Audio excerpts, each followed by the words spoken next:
So started off as a nice conversation. I'm just gonna I'm just gonna backtrack that for a minute and say what we just talked about because it's interesting. So Of course. I was mentioning how the moon in Purva Phalguni, the mother figures in particular, will often have something to do with the arts. And so I asked Emmett about his chart, and his son in the D9 ended up in Purva Phalguni. And so then I said, oh, well, it must be your father who has something to do with that. So his father was always involved with the arts and then got into art therapy, as he just said. So that was kind of interesting. Where's the sun in your main chart? In my D1 chart, my sun is in the 10th house in Danishta. No, in it's it's the last Sag one. It's With, Purva Ashada. yeah. Yeah, Yeah, I think it's Purva Purva Ashada. Let me check. Uttara shot is the last one.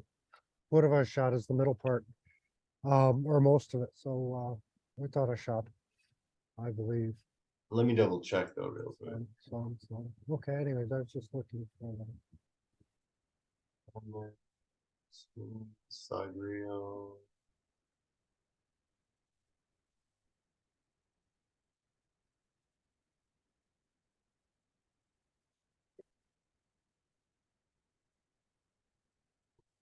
So I wonder then if we look at this and the sun and the ascendant in your D9. My sun is Purva Ashada In the in my ascendant. D1. Yeah. Okay, Purva shot. Okay, so there we see all the Venusian, and that's very going to be very artistic, and kind of a guru type figure as well. So you blend that. And my moon's in Danishta, so there's a lot of music kind of artistry kind of going on in my chart is what I'm realizing. Yeah. Yeah, interesting. The beat and the rhythm and Yeah. so yeah, interesting. So, but I think this is generally the case with all the planets though. So wherever the sun is, so if the sun is in what are we doing today? Purva Purva Phalguni, yeah.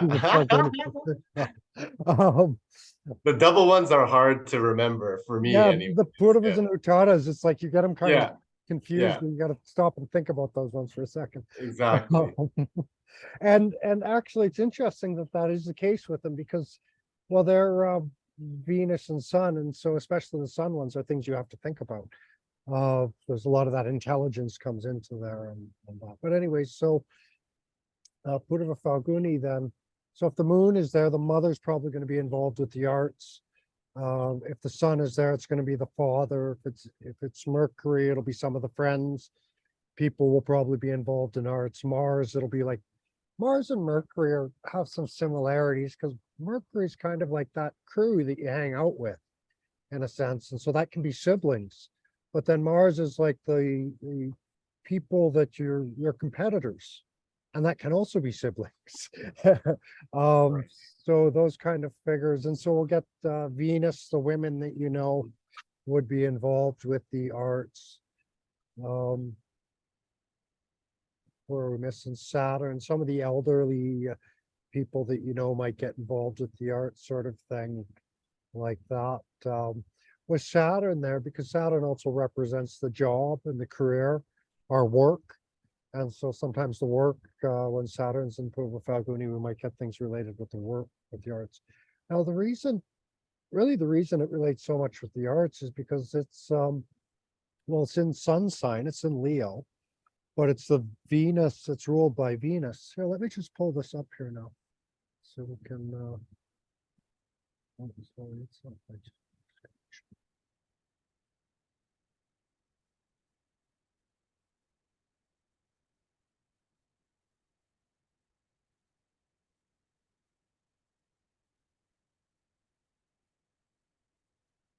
there we go, there's our Purva Phalguni. There, I put the word right in front of me now, I can remember it. So it's in the sun sign, but it's ruled by Venus. And I'm sure I've talked about this before, how when it comes to the arts or creativity, Venus is sort of about like reproduction, being able to make something look pretty, being able to make it look pleasing and agreeable sort of idea. but it's really the sun that gives that original sense of creativity, that really where you sort of put something of yourself into the art. And so Purva Phalgunis, this is really what they're about. They're really about like putting something of yourself into that creation. Now, this is where it connects a lot with children. You get some childlike wonder in Maga, the previous one. But here you get this sort of this child, and that's what our creative projects often become. I know in my own astrology chart, I look back to when a good time when I thought I might have a child might be. And that was when I started Mike Sleeping Dog, when I started my website. So this creative project that I had to always feed, and really it's taken on a life of its own now, right? Same as a child does. And so those kind of creative projects are what come out of Leo and fifth house and that idea. But Purva Phalguni then has that Venusian quality to it. And so it's even more so that beauty of the creativity comes into that. And then it's a lot of this working with the polar opposites in Purva Phalguni as well. You get sort of that sun, which is the very masculine, the pure masculine, and you get Venus, which is the from that perspective, the impure feminine, the blended the dual feminine. And so you get this sort of this creative, this procreation, and so you put a couple things together and you make something that's sort of brand new, in a sense. And so that's really what you're getting out of this this Purva Phalguni. Now they talk about it being Bhaga. Bhaga is the morning star, the delight, the beauty. Bhaga is also associated with wealth and that storage of wealth. We see this. I haven't done a full. Anyways, a lot you can go into when you start studying the Western deities as associate with these nakshatras, because you're looking for something that's sort of related with Bhaga, but then you're sort of looking for these Venusian and these procreative and these creative sort of Western deities that might relate with some of the other things. And so Moneta, of course, is the money, the mint.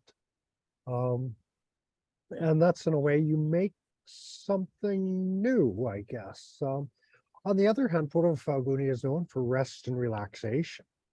It really likes its comfort. Moon in Purva Phalguni is like, just leave me alone, I'm resting, sort of thing. But it's like that.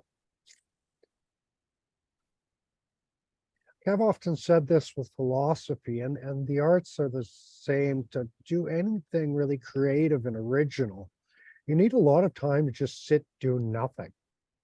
Right? That's been the blessing. That's why I can call myself a philosopher, because I've had lots of time to just sort of sit by the river and do nothing and just think about things, right? Imagine things, try to How build does things. how does that come up in your chart? What Um, place gives you that? Let me see my chart here.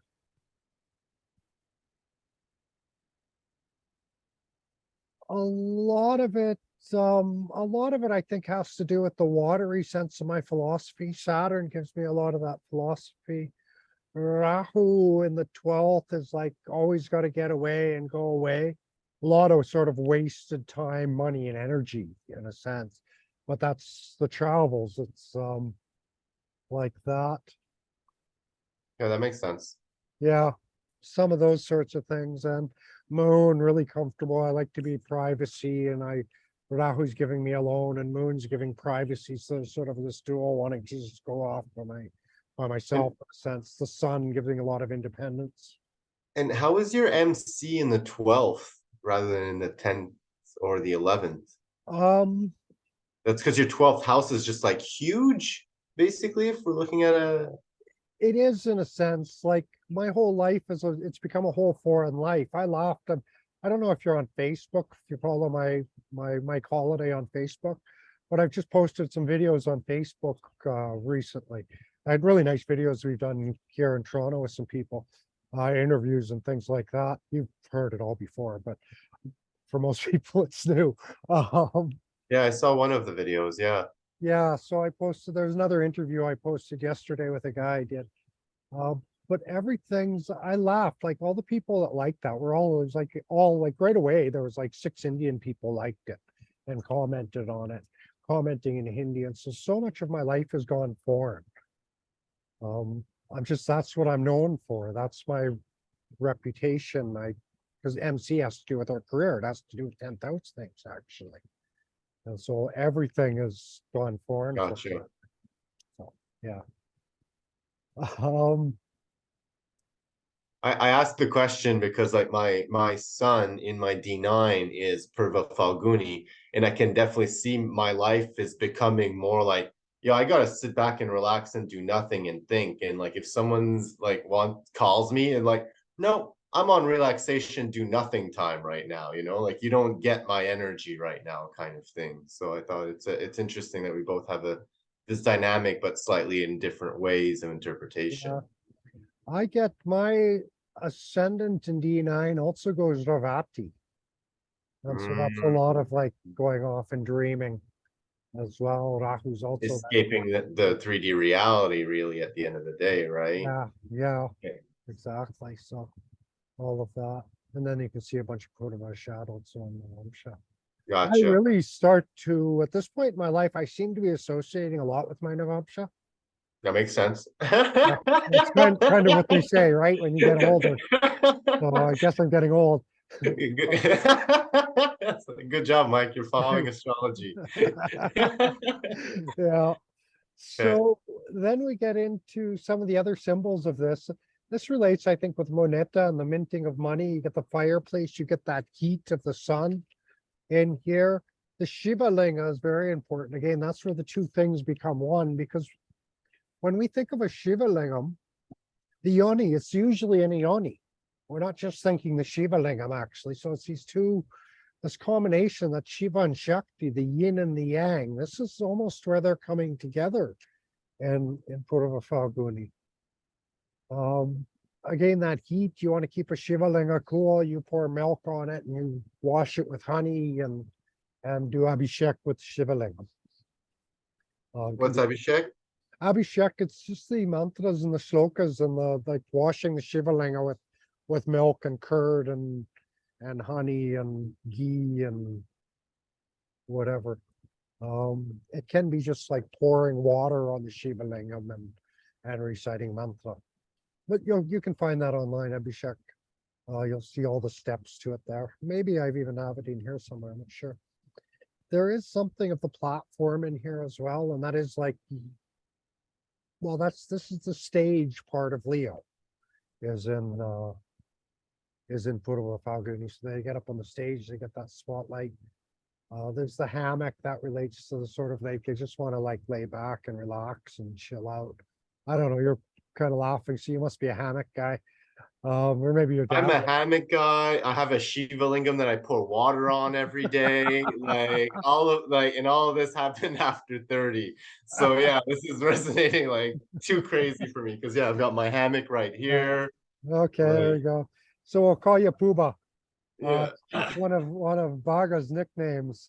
Um, so And I'm a tour guide. Like I am a stage performer. Like I'm the guy that you can put in. Like I can do the Tony Robbins thing, and okay. just go like, yeah, you got that, you got that. Like Oh, that's great. like So you're yeah, describing a side of me for sure. It's crazy. we've got some strong Purva Phalguni. Now, Bhaga is an interesting word. It's also Bhagavan. It's also Bhag. Bhag means garden. So you go to India, you actually hear that word a lot, the garden, or you'll see it in the signs and names of places as well. Bhag. And so that's just referring to a garden. Bhagavan is God, refers to, sometimes like in a very playful way, they'll sort of like pinch a little baby's cheeks and go, oh, little Bhagavan, little God. And so it's the garden of God in a sense, is Bhagavan. The Palash tree, these are beautiful trees. I don't know if you've seen them. I might have a picture in what I sent you. They're really gorgeous. Flame of the forest. They also look like, look this up on Wiki because you'll see some different angle views, but there's also a side of it. A lot of dirty jokes get told about the Palash tree because it looks like the two lips of a vagina and the clitoris coming out. And so there's a lot of the fertility stuff in here. And of course, the Purva Phalguni also relates with the sex organs and the lips and the right hand and this kind of stuff. Yeah, it is a gorgeous tree. The Yeah, it orange. is really beautiful. And they bloom. The rest of the forest around them is usually dead. It's usually sort of yeah, and then you see these flames, beautiful bright trees blooming. Great. Um, they're a highlight of my walk, actually, those ones. And where was I? There's a white palash that's a really mystical palash. And I actually saw some of those in, where the heck was I when I saw those? I think it was in Northeast India somewhere. I saw a bunch of these white palashes. I was like, wow, that's incredible. To me, very auspicious. So there's some different kind of palash trees as well. We'll get in, we'll look at the palash down below a little bit. We can see actors ruling, nice people, musicians, artists, commodities, cotton, salt, honey, oil, boys as well. So young women and boys kind of idea there. And when And we talk about the animal, the creative animal, the female rat, so my so basically it's like in my D1 chart, I'm a female lion. Well, oh, there we go. yeah, Okay. and here you're the, yeah, so the female rat. So very, very quick, very, what does it say here? Copulation phase, drawing the male's attention by paracopular behavior, hopping short jumps with all the legs, darting around, running around. So it's almost a lot of nervous energy almost comes into the female rat when Yeah. you look at it from a male perspective. Um, yeah, they like it from behind. Um, Damn attempts it. to locate the vagina with the penis, so again, more sort of nervous energy and things like that come into this. Yeah, a lot of noise, auditory, smells, visual clues. Very big part of the female, the rat sexual behavior.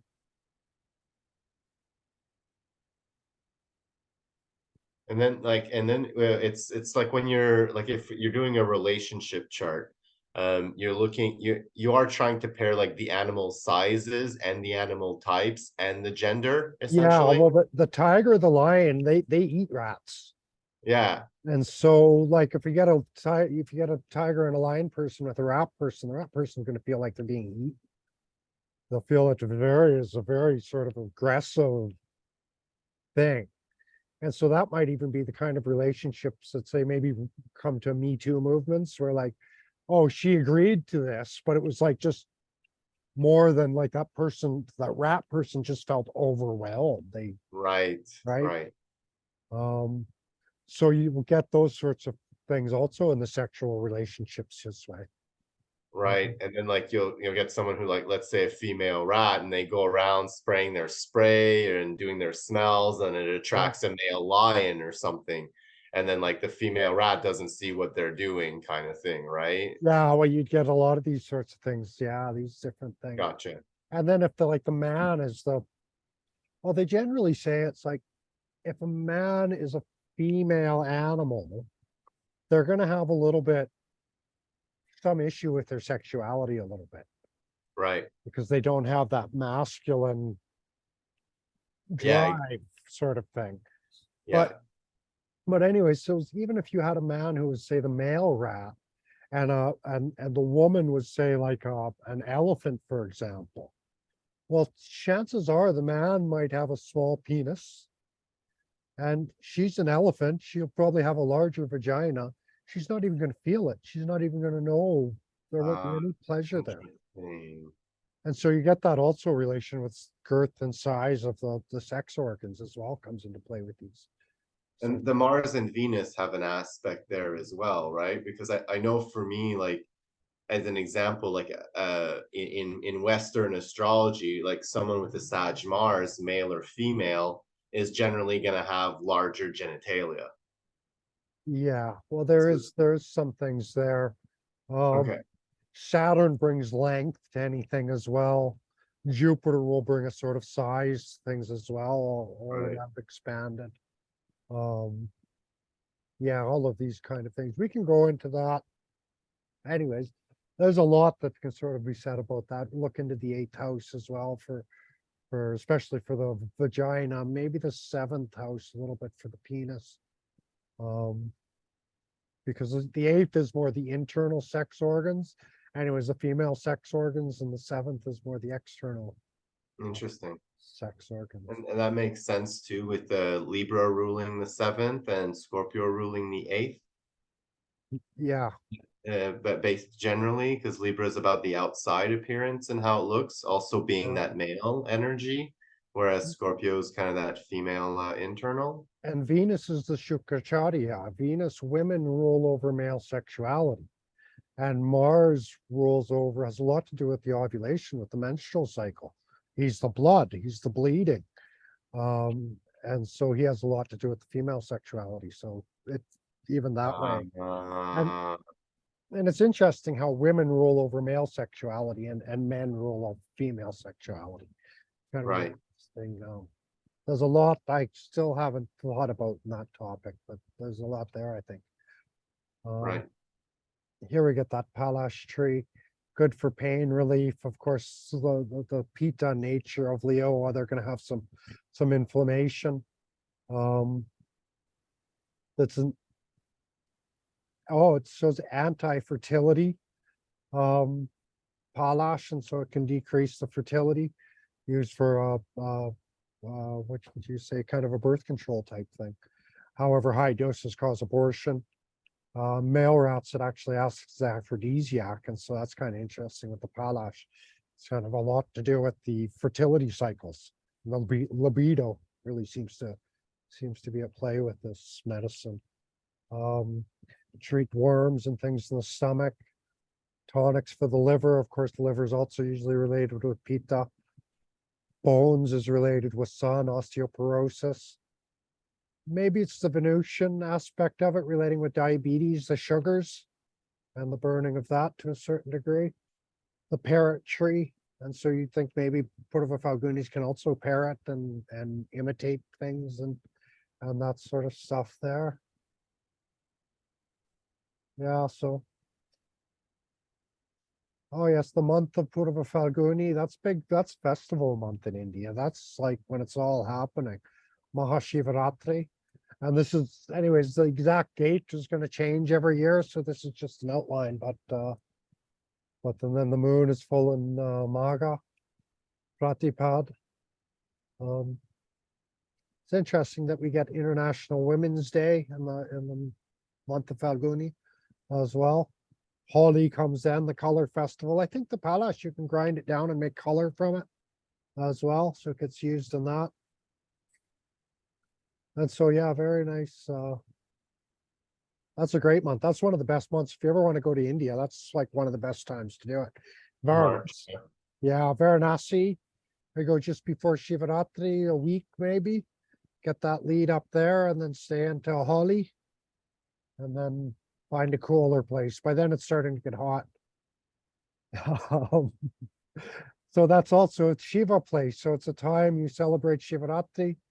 Ramakrishna Jayanti, his birthday is then too. So,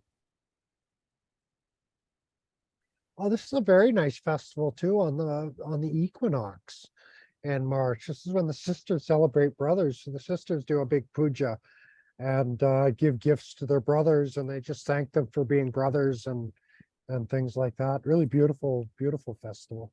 Nice family sort of thing going on there. So we see Bhaga.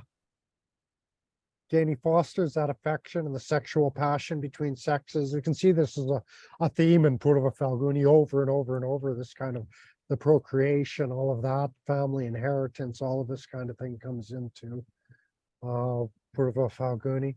They're usually fairly fortunate people, Purva Phalgunis, generally speaking. Yeah, someone winning an award, giving thank you speeches, and allowing that light to reflect on others is a big part of this. They always get the biggest portion of anything.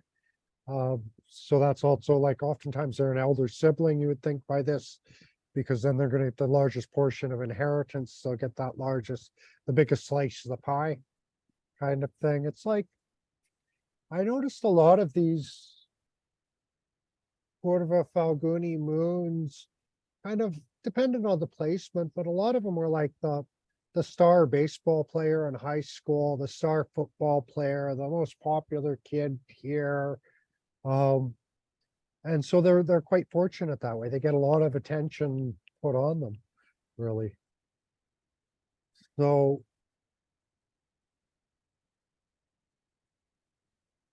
okay, just talking about the descendants of Aditya.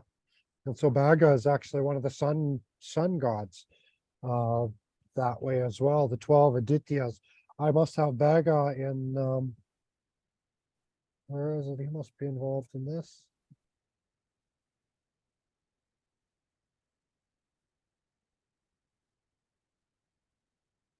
Bhaga.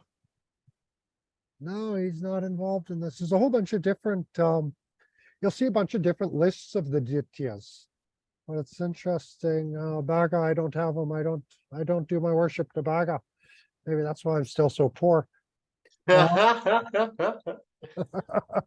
have to rectify that, find a new list of sons to worship. Um, so yeah, you get those Bhaga there. Sister of Varuna, Varuna's sister of Bhaga, first among the sing forth.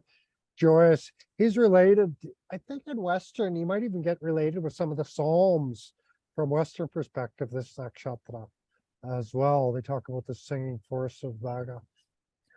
Blindness, eye problems can come into this. Bhaga had his eyes pulled out by Shiva's um Virabhadra. That's like Shiva's dragon, I guess, his snake thing that kills people.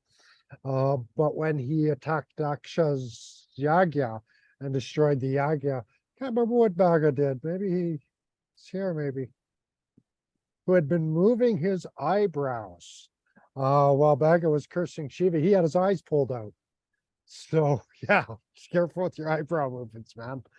Um, So is that like having, like, I guess maybe the metaphor is like having reactions when someone's talking or like judging, or like I don't know how, like, because like that's what I do. Like if someone's talking and I go like, like you just get that like what they just say. Is that kind of disrespectful or something? Maybe that's what they're pointing out. yeah, maybe it is. I'm not sure. And great anger thrust him to the ground and pulled out his eyes. Yeah, I'm not sure. I'm not sure what moving the eyebrows would be exactly. Um, but anyways, be careful with your reactions, maybe. So take it around to Bhaga Savitur, the patron. Interesting if he relates it to Savitur and Bhaga. I've never noticed that really before. But that Savitur, what is that? The Gayatri mantra is to Savitur. So I don't know if I have anything about that Gayatri mantra in here, but it might relate with sun, and I could see it relating with sun. It's got some other relations in Vedic astrology, but there's the sun there definitely. So the hammock, that's pretty straightforward. The platform, this is the stage, but it's also the platform that holds the yagya, the fire pit, the havan is in there. And I think generally, like, that would be a good thing for Purva Phalgunis to learn as fire ritual, things like this. Somewhere along the line, I came up with it relates with Hymen, the goddess of sexual intercourse as well, to sew together the joiner. And that's really what Purva Phalguni has a lot to do with. It's that Radha Krishna, it's that Shiva Shakti, it's that coming together of two things, two opposite energies in a sense. And so, yeah, so we all know with the hymen. This was interesting. I like this about Dionysus. They used to drink at the weddings to basically help get the girl drunk. And so she didn't feel that first penetration of her hymen so bad. It didn't hurt so bad. It's a little numb. Minting money. But there also means the alone, the unique. And of course, those are also very strongly related with Leo characteristics. Very unique, And it's like, I think there might be a sense here where it also gets lonely at the top as well. Yeah. Once Leo kind of takes on that leadership role rather than going around and trying to get everybody's approval, as soon as they take that leadership, it's accepting to be alone in a way, right? Yeah, it really is. So we get some of that coming out through the Purva Phalguni. Is interesting. Zosma, the girdle, the lion's back, the wise, the fallen angel. Um, Difficult placement brings shame and public lynchings. One thing with Purva Phalguni, I think, is because of jealousy, they'll face a lot of criticism. They'll face a lot of like gossip going on. Of course, also you take the spotlight, then you're going to get the gossip, right? There's part of that too. And so you get some of this stuff in the background, I think. And so maybe not publicly lynched, but they get some benefit as well. You can usually handle this stuff pretty good. It's like, I think it was Jordan Peterson. He's like, he's like, one day he basically just figured out that every time someone went crazy about being him a transphobe or whatever it might be, he just made more money. His daughter kind of found a way to just monetize that. So, and now that's basically what he does for a living. Cause controversy. So, but it was that back of the He's not line. even trying. That's the best part from him, right? He Yeah, doesn't try, he's just normally controversial. yeah, exactly. Yeah, Um, and so, yeah, but he's monetized it and he's doing very well. He wears really nice suits now instead of these yeah. sort of ugly little collared shirts he was wearing in his classrooms years ago. So, but anyway, so Hercules jumped on the back of the lion right before breaking its neck. And so that was its kind of weakness. And so there might be a bit of a weakness of Purva Phalguni's, this almost sense of like the sun being in your eyes. And so you, again, it relates with that blindness, since you're not seeing everything somehow. Uh, can Mm, be a weakness of the Purva Phalgunis. This sort of thing they talk about here, strong misplaced faith can come up, and that's another way of just not seeing things quite right. And so any sort of afflictions is going to bring that loss of vision somehow. I think there is a bit of a visionary thing to Purva Phalguni generally. But again, afflictions will bring sort of problems with that vision in some way. Because it's all about, this is the whole color spectrum in Purva Phalguni in regards to electromagnetic radiation. And so that's the visible light spectrum. I think there was some connection. I'm sure it was Purva Phalguni. I don't know why I didn't see it yet. But the rainbow. Uh, in Christianity, the rainbow was Jesus basically, or the Lord made a covenant to man saying, I'll never flood the earth like this again. Like it stopped raining and the rainbow came out. And so that's how they took it. But it was it was a covenant, I guess. These days, I think it also there can relate as well with this sort of like the rainbow LGBTQ. Just mumble way through a couple of them, but I think it can relate with that as well to a certain degree. That just that rainbow symbol sort of comes into Purva Phalguni in a certain degree. Um, God, I love my writing is representing the way that established order crushes the weak by making them powerless. And so this is something I think Leos need to watch, and even any of the people who are fairly strong, fiery, is that they can do this by accident. They can do this without meaning to. And so you really have to be careful that you're not doing that. Like your light is shining that nobody else can really. I did a chart for a guy the other day. He's a strong Leo, but he was MAGA actually. But anyway, strong Leo placements and things like this. And he had some other things going on in his chart. I can't remember exactly what, but well, this is basically it. It's like you have to be careful because there's just something in your energy that makes people can't. Sometimes they just can't speak. They can't really express themselves. And so what you're getting from people is not really who they are. You're getting this sort of like blinded version of them. Because it's a lot of light shines from Purva Phalguni, Leo placement. Maga can be incredibly like a really blinding light, right? Because it's sort of these little laser beams shooting out all over the place. But and it was Purva Phalguni. And then we get into the connection with the rainbow, I think would also connect Purva Phalguni with things like diamonds and crystals and glass, where you got that refraction of light coming through and causing the rainbow. Like all the Leo placements in the health, we see problems with the heart, blood circulation especially comes in with the Purva Phalguni. I think it was a little bit different problem with the Magas in the heart, but here it becomes a circulatory problem to certain degrees. Viral infections, herpes, skin problems, different things like that. But they're usually quite virile, very fertile sort of people for the most part. How could they not be? It's all about fertility and those things. I wonder, I don't have it here. I'm going to add a,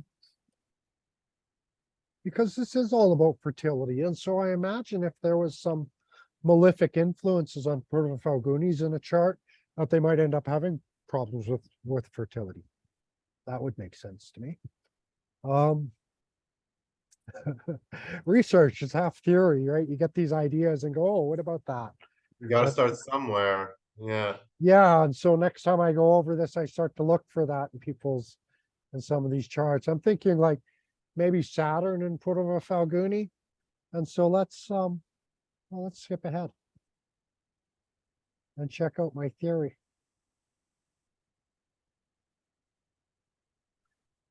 Tom Waits, he had a couple, no, that was the other guy. I don't know if Tom Waits had children. Charles Bukowski, Richard Gere, Imran Bedkar. He was an interesting character from Indian history. I think he had his name on the Constitution. He was one of the signers of the Indian Constitution, I believe. But he followed, I think he converted to Buddhism, and he was like a leader of the outcasts.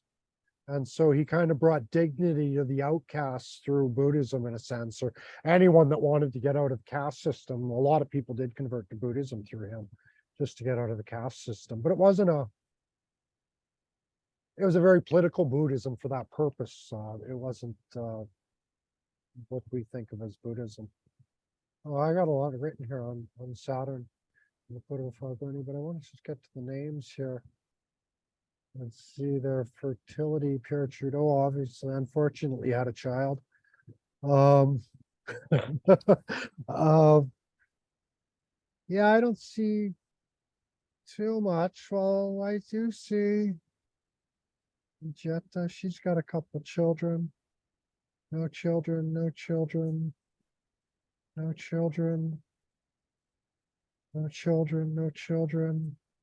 Quite a few of these people don't, at least in the first pot, don't have children. No, she's got a ton of children. She's got none. I'd say more than half don't have any, and some I don't know. Yeah, most of these I don't know about their children. Anders Beverick, I don't think he has any. I don't know if Charles Bukowski had children. But a lot of these people I know, she did have one baby. No children, no children, no children, no children. Most of the people I know have no children with this placement. I can definitely say that. So anyway, so there could be something with that Saturn and Purva Phalguni with fertility and procreative abilities. This says Saturn and Rahu conjunct. I know Catherine has no children. Manhattan. Purva Phalguni has chimeric qualities to it, since tilting two opposites together like mixing a narwhal and a horse to make a unicorn. That's fine. A unicorn can exist in the world of ideas, but people with Saturn and Purva Phalguni try to really make that unicorn into a reality. That's an interesting perspective. And I can see some of these people doing that, really trying to make their myths into a reality, really. Yeah, they want to make something quite real, maybe. and long lasting and durable. And maybe that's why some of them don't have children, because they see something and making something that even more solid than that. Because Saturn's not really like, you don't get the same attachment to Saturnius things where Jupiter represents children. Jupiter has a lot to do with attachment. And so they can take it or leave it to a certain degree. Interesting. A lot of them don't have children that I know with Saturn and Purva Phalguni. I'm going to come back up and let's look at the sun here. Swami Shivananda. Yeah, so this is all the best quotes I can find for Purva Phalguni. Again, you can read that on your own when you get a chance. Actually, I feel like we're going actually quite a bit faster through this than we usually do. So Oh, I don't think we went over the Ascendant yet, or the key themes. let's come back to key themes here. This is, maybe I haven't even mentioned this whole side of Purva Phalguni. The first thing I think about when I say Purva Phalguni to myself is the knight in shining armor, sitting up on his horse. Even like a lot of them have, like, you know, that like almost goofy smile that the knight in shining armor has, the caricature of the knight. And that's Purva Phalguni's. They often have a really big smile, lots of teeth. They show, they're often, it relates to that sun thing. I think there might be some horse relations in Purva Phalguni, because you'll often see them like, you have to look up to them in some way. It's like the spire to a temple to a certain degree seems to be this Purva Phalguni. You have to look up to see it. And that's why they say they put these tall spires on temples and things like that to make you look up and look at the sky. Yeah, really, because there's God, man. There's no end to that. Right? And ether, even when we look at the five elements, ether really represents that pure spirit, which is the container for everything else. So you get a lot of this, like, again, that sense of literary beauty, literature, poetry, dance, arts, all of that, that spark in the heart is in Purva Phalguni. Usually quite athletic, all of that sort of thing. I don't know if this is quite the same for all of them, all of the Leo nakshatras, but they're really like truth and justice. And even again, like that knight in shining armor, despite all odds, in a sense. This says Pushkara Pada and Pada 3. And so that's where you get these sort of like almost perfect people in a sense. They really do go for a certain sort of perfection. And maybe that's an outward perspective, right? Like you see people and you think, oh, wow, they have a perfect life. And so some of them might be these, especially Pushkara Pada 3. So I'm resonating a lot here with this, maybe more than like obviously there's the D1 and the D9, but I feel that like when people look at me, like they think I've got this perfect life and that like I do everything on point, to the point that like people will lie to say that like they do the same things that I do. And then when it comes out, they get insecure and it kind of like crushes them in a way. yeah, okay. I just So pulled up your chart so we can all sort it's of see the it. D1, yeah. Yeah, so Ascendant and Purva Phalguni here and Sun and Yeah. Phalguni. Yeah, Purva Shad Sun there, yeah. So that's quite like Purva Shad, they're both ruled by Venus. There's a lot of sort of similarities between those Purva Shad and Purva Phalguni What through. does Purva mean? Because they're in both, right? Yeah, Purva just means like the one that comes before, The one that comes before. the first, the early one. Uh, And Uttara is the later, the one that comes after. The upper, sometimes Uttara, the upper and the lower, in a sense, sometimes as well. Purva is the lower, Yeah, like that starts things. yeah, yeah, it comes before. Um, So this is like sometimes translated as like phal is fruit. So it's sometimes translated as like the earlier fruits. And so this sometimes gets a sense of like, they'll say the Purva Phalguni people and Purva Shad people, they'll have a really good early life. This later part of their life, they struggle a little bit more because they get the early fruit of things. When it comes to business and work, sometimes they get paid maybe before they do the work. They get the fruit first. And these sort of different ideas of fruits come in like that. So yeah, you get a lot of it. I talked about the artistic sense of this, truth and beauty, originality and beauty coming together, truth and balance. That's what relates it a bit with justice, because it's looking for fairness through Venus. And so that's also the knight in shining armor wants to be fair in a sense. And so, yeah, he rushes in and saves his damsel in distress. And there is some of that. I don't know if I wrote about that. I surely should. I think I haven't written half what I think about these things. But there's a sense of the savior God in here.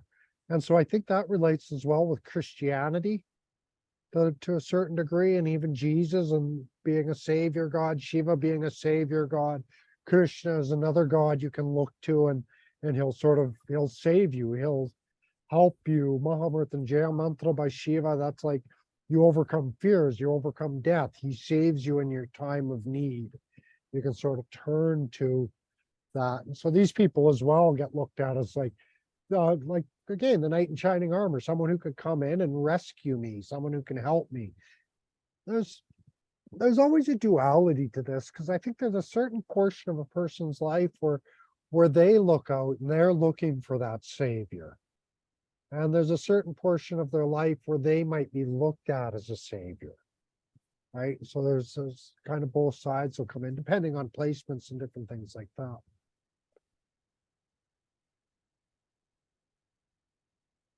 So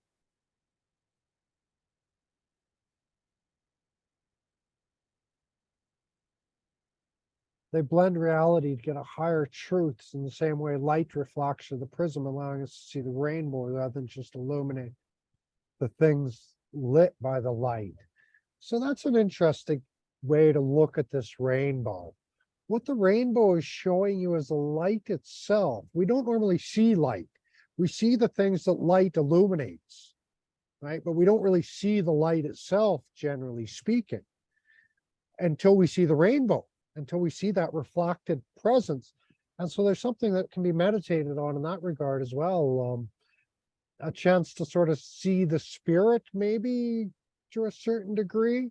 We think of great art and things, fine art, fine theater, and it's looking for that maybe essence of things to a certain degree, express the unexpressible. And so maybe that's getting, that gap is being bridged here somehow through the rainbow, quite literally. It's interesting how these things can bloom into quite big philosophical concepts. Simple thing like a darn rainbow. Yeah, I hadn't thought of it like that before, but now I'm like, oh, Humans are fun, right? yeah, We get to make shit up so easily, right? yeah. It's like suddenly I don't know anything about rainbows. But yeah, that's what we can do, and that's really what a lot of this astrology. We're trying to make all the connections and interconnections between these symbols, and really get into them and understand them, really in a philosophical sense. Like, what does that mean, a rainbow? And so, yeah, we still don't know. Science says it's like going through water, right? Like, oh, that's boring. Like, come on, like, give us Yeah, something better. yeah, there's more to it than that. And Yeah.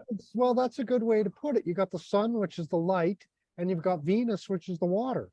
And so maybe that's why we're getting the rainbow. And yeah, so anyway, so interesting.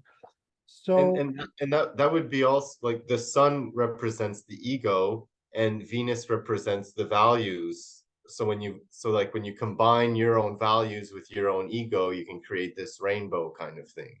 Yeah, well, Venus Or represents all the senses essentially.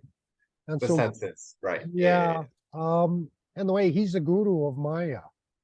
And so you put something of yourself, the sun, into working with this Maya, and you create some, yeah. A rainbow, which is an illusion of color, right? yeah, but you make something wholly new that wasn't there before. Right. Even the rainbow with the light and the water, well, how the hell does that add up to a rainbow in a And sense? a rainbow doesn't really do much other than be beautiful, right? Like it's just like, here's something, enjoy it, like use it however you want, but at the end of the day, it doesn't really do much, right? And that might be, say, the Purva Phalguni is working on the lower end of the spectrum, in a sense. Exactly. They're Yeah. just, that's all they got going for them. But then on the higher sense of the spectrum, they're sharing some kind of truth, I think, which is really what the Leos want to do. Any of the sun, they want to share some truth. I think it's interesting. I think some of this comes into even my chart through my sun and the ascendant. So some of these things that relate with Leos and some of these things relate with the three sun nakshatras all come and sort of relate a little bit with my personality and who I am. And I think that's a way we can study the planets a lot deeper, is look at their signs and look at their nakshatras.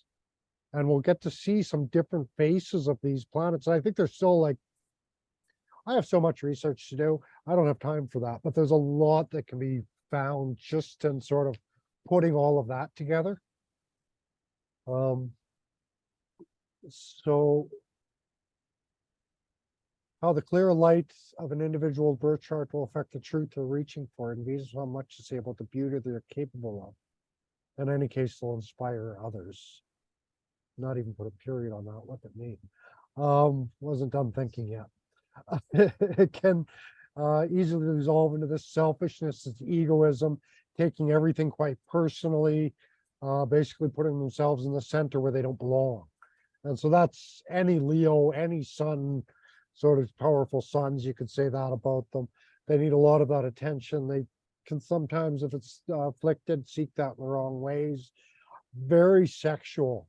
Um, like Madonna might use that to get attention, and the sexuality, all of that to get attention. Again, the lower end of this nakshatra will use the Maya in those sort of darker ways, in a sense.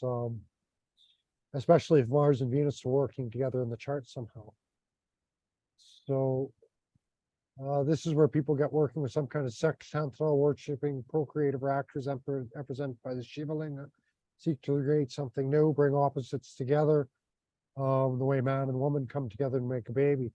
It's just not about sex, it's a creativity, the tapping into something new. And generally mix of the rhythm and harmony that come from putting different notes to create a whole song of life. So there's that symphonic component. Of course, there's going to be music involved, music, dance, theater, all of that stuff we talked about.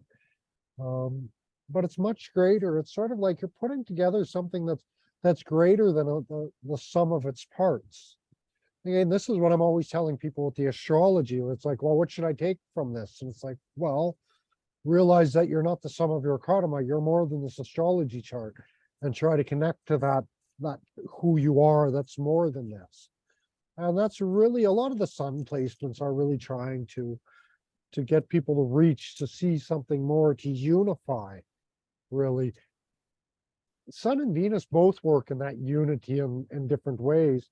The sun is kind of non-dual in and of himself, where the Venus is looking to unify things. And so they're coming together for this oneness sort of purpose, in a sense. And so any of the tantras, you could say, any of the non-dualism. I've already mentioned Abhinava Gupta. Really, if you're listening to this, you should, after you get done this, go and look up Abhinava Gupta's aesthetics and get to understand his sense of rasa and some of these different things. And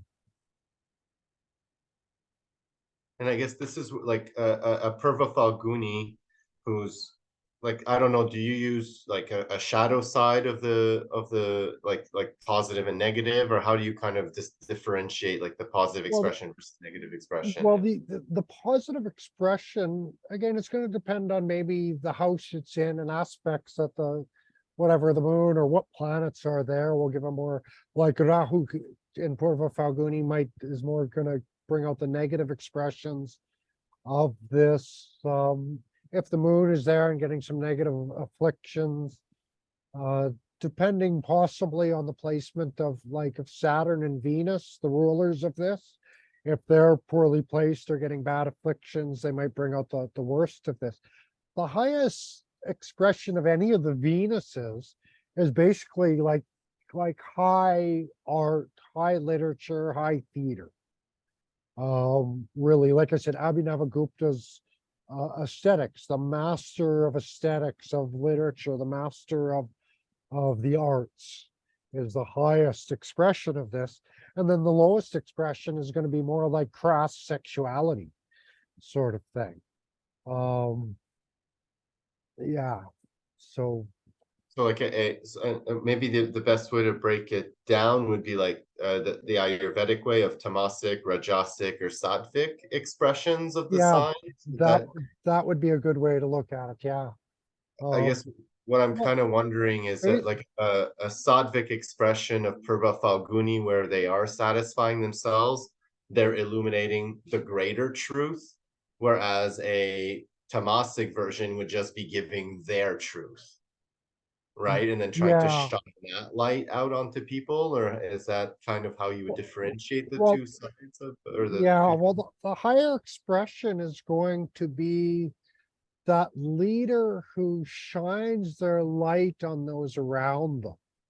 And so they're constantly sort of uplifting the others around them, and sharing their truth that way, I guess. Whereas again, the negative is going to be really that ego truth, my truth, and Right. almost pushing that on others in a sense. Exactly. Yeah. Yeah. So whereas otherwise they're going to be sort of letting other people illuminate their truth and rise in their confidence and yeah, hear their voice. That's really the best sun sort of rise up, help those around them rise. It's like the leader, like you hear of these people sometimes. Like I used to get this all the time when I worked construction. So I was sort of in the tradesman sort of area of construction for a long time. And so I'd get these different helpers working with me. And they just about all said, they're like, wow, you show me stuff. You teach me stuff. It's like nobody else. It's like I worked for that guy for like a year and he never showed me how to do anything. And I worked for him and he would just never show me. So you get these leaders, they have some fear inside of them. And this would be a Saturn bringing some into maybe the sun. Maybe it's just Saturn Sun conjunction with someone who's strong for Phalguni. Or it could be even just Saturn Sun. But anyways, they get some fear. And so they're not shining their light to help others. They're scared that others are going to sort of take their job. Whereas for me, I was always like, take my job, please. Right. And so I really wanted these kids to know everything that I knew. And now you do the job and I'm going to go away and do something else. And so that's really the Purva Phalguni is like that leader who's sort of sharing with others and helping them rise. In my case, like what really helps out with me, I've got that powerful sun, but I've got Jupiter aspecting. And in my chart, I think that Jupiter aspect is really like, I wouldn't be able to stand myself if I didn't have Jupiter aspecting. Is this Really, conjunct, or how is Jupiter aspecting your sun? I've got, he's in the seventh. So not position. Yeah. And so he's Mhm. looking up at it here like this. Um, And I'm blessed with the same placement where I've got a Jupiter retrograde opposite my natal sun, so I think that helps. Yeah, yeah, that helps the yeah. Mine's also retro. And so it helps that it's yeah. aspecting sun and helps that it's aspecting the ascendant. Both of those sort of act. So what it does with the sun is that light that you shine it's not that harsh light of the sun. Jupiter gives like a yellow filter. And so it softens the light to a certain degree. Yeah, yeah. That's being projected out. And so it's not like, oh God, you know? Like for example, if you switched my Jupiter and Ketu and well, maybe put Ketu up there with Sun, Mars, Ketu, I would just blind, somehow I just blind everybody around me. And without a good placement of Jupiter, it would be fully my own ego blinding people around me.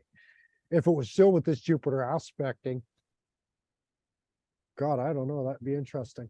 Um, but, so anyway, so things like Jupiter sort of dampen the light of the sun a little bit, make it more bearable for everybody around you.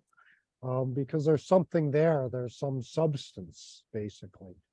So the sun basically just shines this light, and Jupiter like takes it in, and it's like, here's something you can use with it. Like it expands on the meaning of the light of the Yeah, sun. he It's an gives some, opposition like that. he associates meaning and purpose with And that, then it, with that sense of truth. and So if it was really the Sun Jupiter thing in my chart is really that makes me like more like the pilgrim, the spiritual man. A lot of those things sort of come from this Sun Jupiter alone. And then and other Saturn gives philosophy and other things come other way. if your Jupiter was in your first house as well, then it would still be useless for other people, because when you bring it in the seventh house, it's about how Jupiter helps you make partnerships and connections. But if it was in your first house, you just not care what other people are doing. So you wouldn't necessarily be a teacher to help the other. You'd be a teacher to help you, kind of thing. Is that kind of how that would be different? Yeah, Or exactly. Maybe I would have taken like a formal priesthood and just right, that guy in the pulpit sort of idea. right. Exactly. Because when Jupiter's with the sun in the ascendant, it brings too much expansion to the ego, Yes, a exactly. certain degree, but being in the seventh house, it just sort of softens that. He's looking at it. So, well, then the seventh house is a really nice placement for it, because I look out in the world and I see this world full of gurus, right? It's like me versus the Right. world is the first and seventh house. So I look up and I've got a lot of hope and a lot of faith in the world when I look out in front of me. I'm like, oh, anyways, someone will show me the way, right? Uh, and so it's like the partners are kind of guru figures in a sense. And so I really look up to when I see other people generally, I think, oh, wow, you got something to teach me. You're a guru. And so that softens a lot of that ego stuff that might be going on otherwise in the ascendant. And it doesn't mean like I don't think highly of myself. And I've had this very unique and original sort of path. Right? So that's all. That's really sort of get hyperized by a few things. And anyways, this isn't Purva Phalguni stuff, but so the sun in the ascendant will give someone a strong ego, basically, to begin with, their own path. But when you get the ascendant lord in the ascendant, and it doesn't matter what planet it is, but Mars especially, because Mars is also a little bit egotistical in his own way. But any of the planets, that acts like a sun in the ascendant, because their life is about them, in a sense. Yeah, Um, 100%. yeah, it's really good if we think of things in regards, like we're talking about like personal identity issues a lot in philosophy, I guess. And so the ascendant lord in the ascendant, I am me. I'm who I am, kind of as that identity. And so you get that very strong personal identity just from that. Now, it's kind of a Ruchakya yoga, but they say that's kind of nullified when it's with the sun, and sun is also combusting the Mars too. And so that Ruchakya yoga, if it's not nullified, it's really lessened. Um, I've seen a couple other Ruchakya yogs. Well, I don't know. Maybe some people would say I've had a pretty adventurous life, but some Ruchakya yogis dudes really go for it, man. Yeah, they're really full power.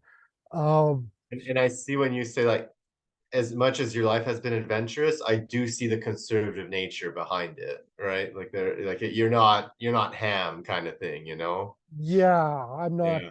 yeah, I don't, if I had a Rahu aspect there, I might be really like risking my life in adventure sports, especially if Rahu was sitting there, I'd probably killed myself by now.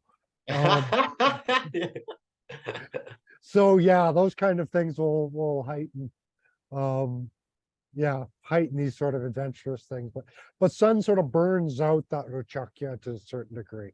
Okay. Yeah. And so we get these kind of things. Just trying to figure out what I was writing about the reverse rainbow. All the colors appear separate and distinct, but in truth, they're not.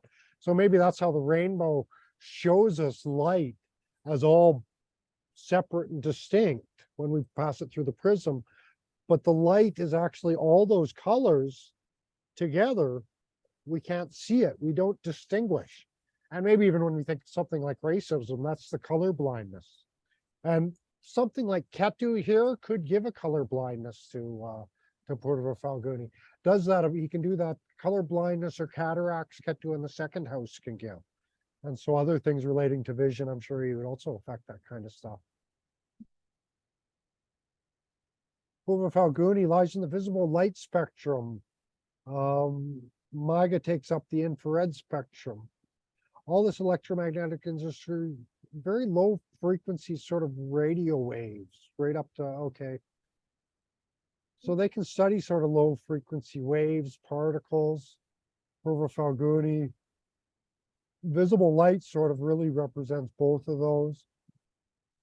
Yeah, we talk a little bit about the blending of the light. I don't know, I probably went into this with other nakshatras. You look at Leo, so the energy that gets to the atmosphere reaches the Earth is about 45% infrared, 45% visible, and 10% ultraviolet. And that's what we get with Maga 45, Purva Phalguni 45% of Leo, and 10%. Like, this stuff's just mind-blowing sometimes. It just blows me away, man. So this is the light that's getting Wow. to the Earth in Leo. It's incredible. So And I don't know the frequency of light. Does it go like infrared is a lower frequency, visible is like what we can see, and then ultraviolet is a higher frequency? Oh my exactly.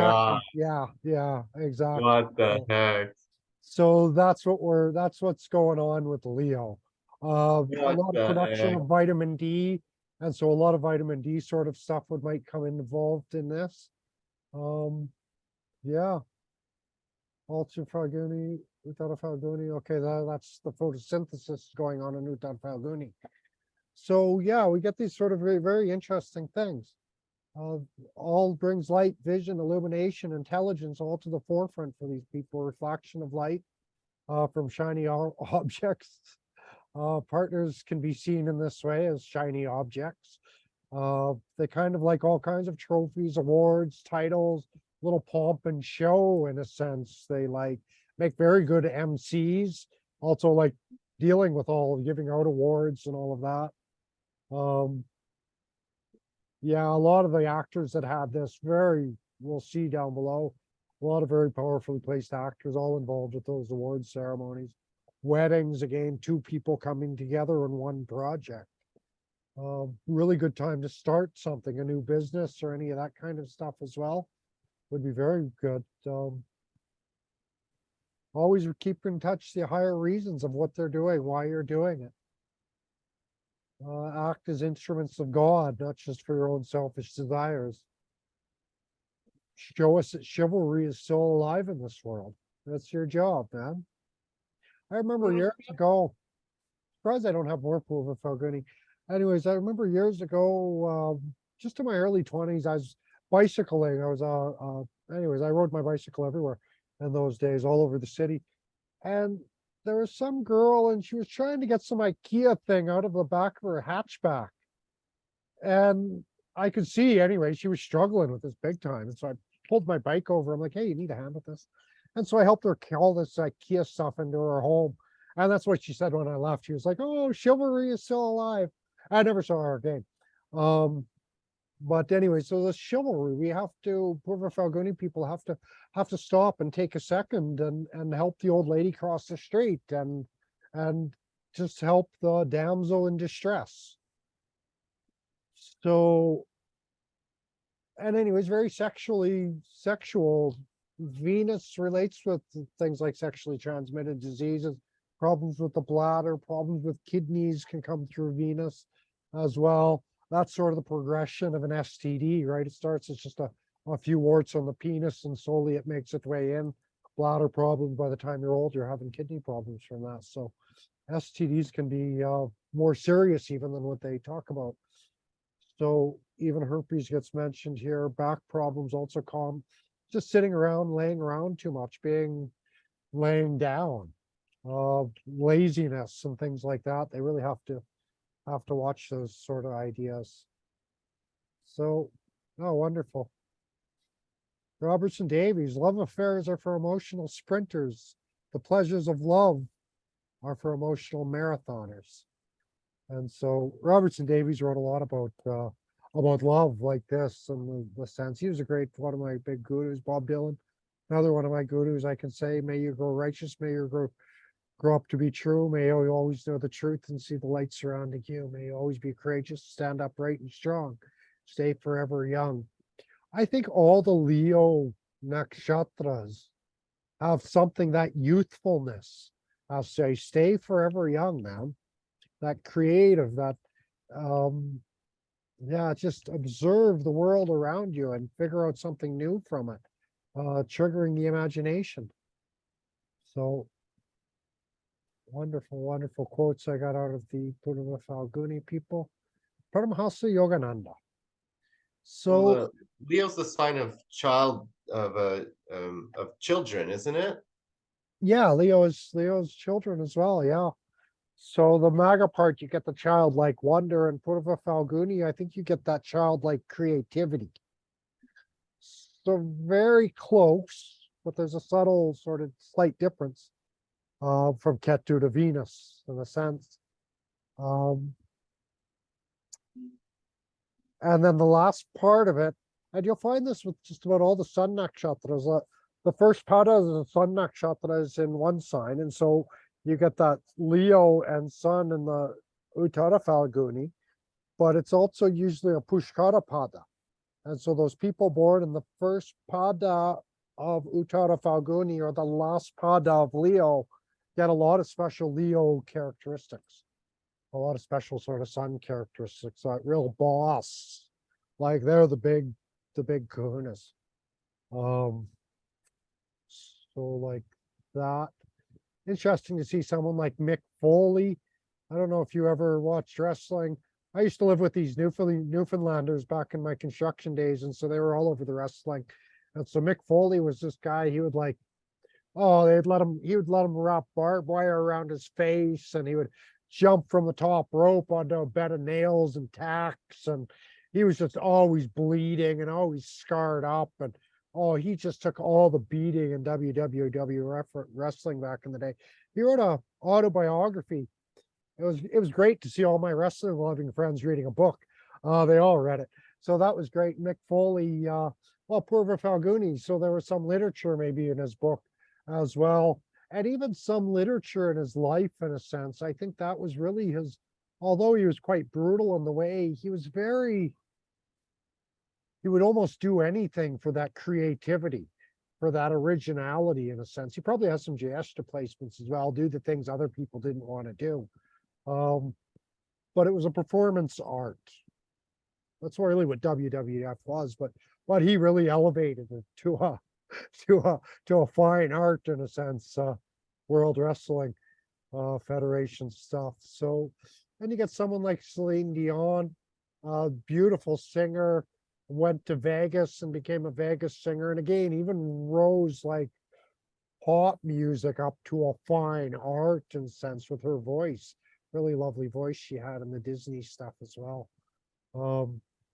Eric Clapton as well. There was something, he's like this kind of rock and roll garage band kind of guy too, but he's sort of an elevated to a finer art in a sense with his guitar playing and things like this. He sung about cocaine in such a beautiful way, for example. Yeah, great song. Yeah, exactly. He sort of elevated these things to an art form. Right. So you see a little bit of that sort of going in there. you'll see some Interesting. addictive tendencies. Betty Ford had that, but then she was saved. I think there might be some of the born again stuff going on here as well. I was lost and then I was saved. How does that song go? Um, you know the one. And so these sorts of things like that might come into here. You see a lot of leadership, a lot of, well, the big gurus, Paramhansa Yogananda, Satya Sai Baba. These are a couple of the really, really big yogas. What's Pranam- Paramahansa mean? Paramhansa Yogananda, well, that was his first name.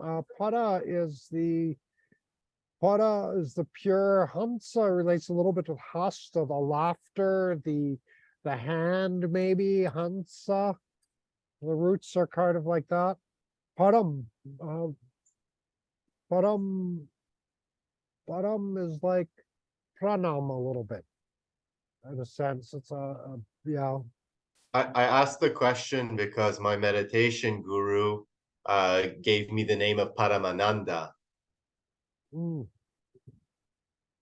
So that's pretty close. It's like literally just one digit off. The S becomes a D. So I was So if I curious. think of the word pada, Yeah.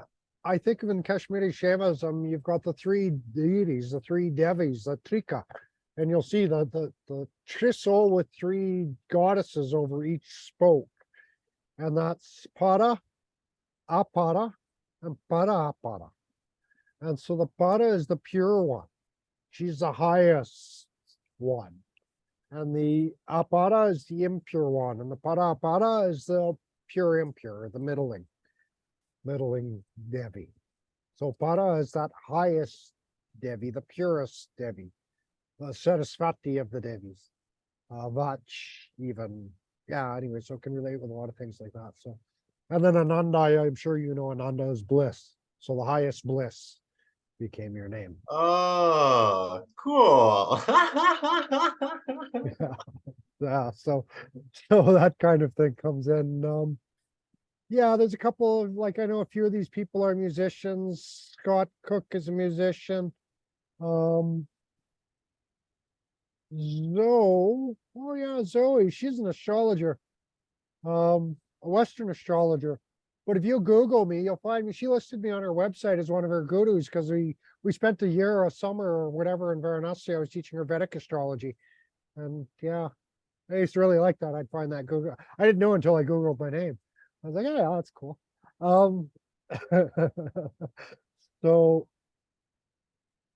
yeah, it was quite a few years ago. So you get quite a few musicians: Celine Dion, Bob Dylan, Eric Clapton, lots of music in there. Peter Sellers, that was Mark's favorite comedian, and so he got put in here. So he's old British comedian. I don't know if this is correct, but Jesus, if I have his birth time correct, um, Jesus, and that's again, he's the savior, and so this kind of works, really.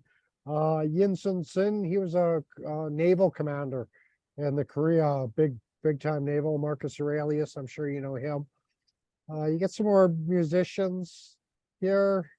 Yeah, a Chris lot. Martin, yeah, Chris Martin, Roger Waters, and a lot of like the top, top build people. Um, a lot of them too are like I look at Roger Waters. A lot of them are quite tall actually as well. They have a lot of them, maybe other Leo characters. Oh, this is the Ascendant. Yeah, they're Leo Ascendant. So yeah, they're all quite tall. I'm looking at this and going, yeah, they're all tall. They're front men. They're people that you just naturally have to look up to. I know Scott's got a great smile. Roger Waters is like your typical Leo Purva Phalguni physique, right? That tall, slim, big, handsome smile, nice What hair. is he? Roger Waters, Purva Phalguni Ascendant. But what does he do? Or like, is he a singer? Or? Oh, he's was it Pink Floyd? Ah, okay, gotcha. Yeah, he was one of those guys from Pink Floyd. Chris Martin, I think he was like Pearl Jam, maybe, or Chris something. Martin is Clocks. Oh, he's in another band I heard of. Yeah, what's the band that has Coldplay? Coldplay. Okay, yeah, okay. Chris Martin's Coldplay, yeah. Yeah, okay. Yeah. And then Clint Black of country music, Bill Nye, the science guy. How's that? These guys, you look at those, like just I think I do have their pictures down here. No, I don't. But you can imagine there are all these tall, skinny guys with a big flashy smile. Yep, yep. Dorky smiles in a way.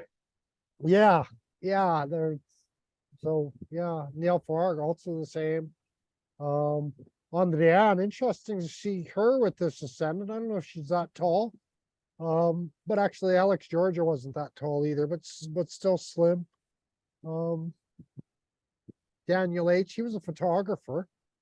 And so also maybe working with the light spectrum and the I think Adrienne, like she might be tall according to her family dynamic, right? As yeah, well. that That's something to consider. that can also be, yeah, exactly. Sarah and Tegan Quinn, they're musicians as well, twins.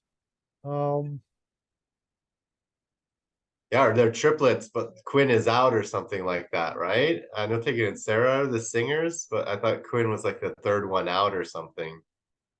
okay, I don't know. Sarah and Tegan Quinn, I found them. I don't know how I came across their stuff. But Yeah, that's what I'm wondering. yeah, but they were both like they were in a band together, and Oh, Quinn's their family name. That's yeah, what it is. yeah, Quinn is Okay, family name there. my Yeah, bad, my bad. yeah. Um, you see Mozart Oh, they're having Canadian. what's that? They're Canadian. They're born in Calgary. Oh, okay. Oh, That's cool. why. There you go. So yeah, there's a couple's twins. Probably a lot like Andrian in a band playing music. Enjoy. Lots of rest, relaxation, sitting by the beach. I always see hammocks in the background of Andrian's It's also true. like that. Yeah, she's always like, yeah, she can't lie to us. She lives in Mexico. We know what goes on there. Um, so all of that sort of stuff. So you get Mozart, Jack Kerouac, Clifford Olson, a little Italy. I can't remember who he is. It's George Orwell. Get some writers coming in. Ivanka Trump. I don't know how tall she is either, but she's also quite a typical sort of Leo person, Leo character. And just a lot of light. Deva Premal, again, very similar kind of music. These beautiful voices they have. Um, See an executive chef here, Linda Shire. She was the first female chef at Four Seasons restaurants, kind of thing. Um, yeah, there's some different characters here.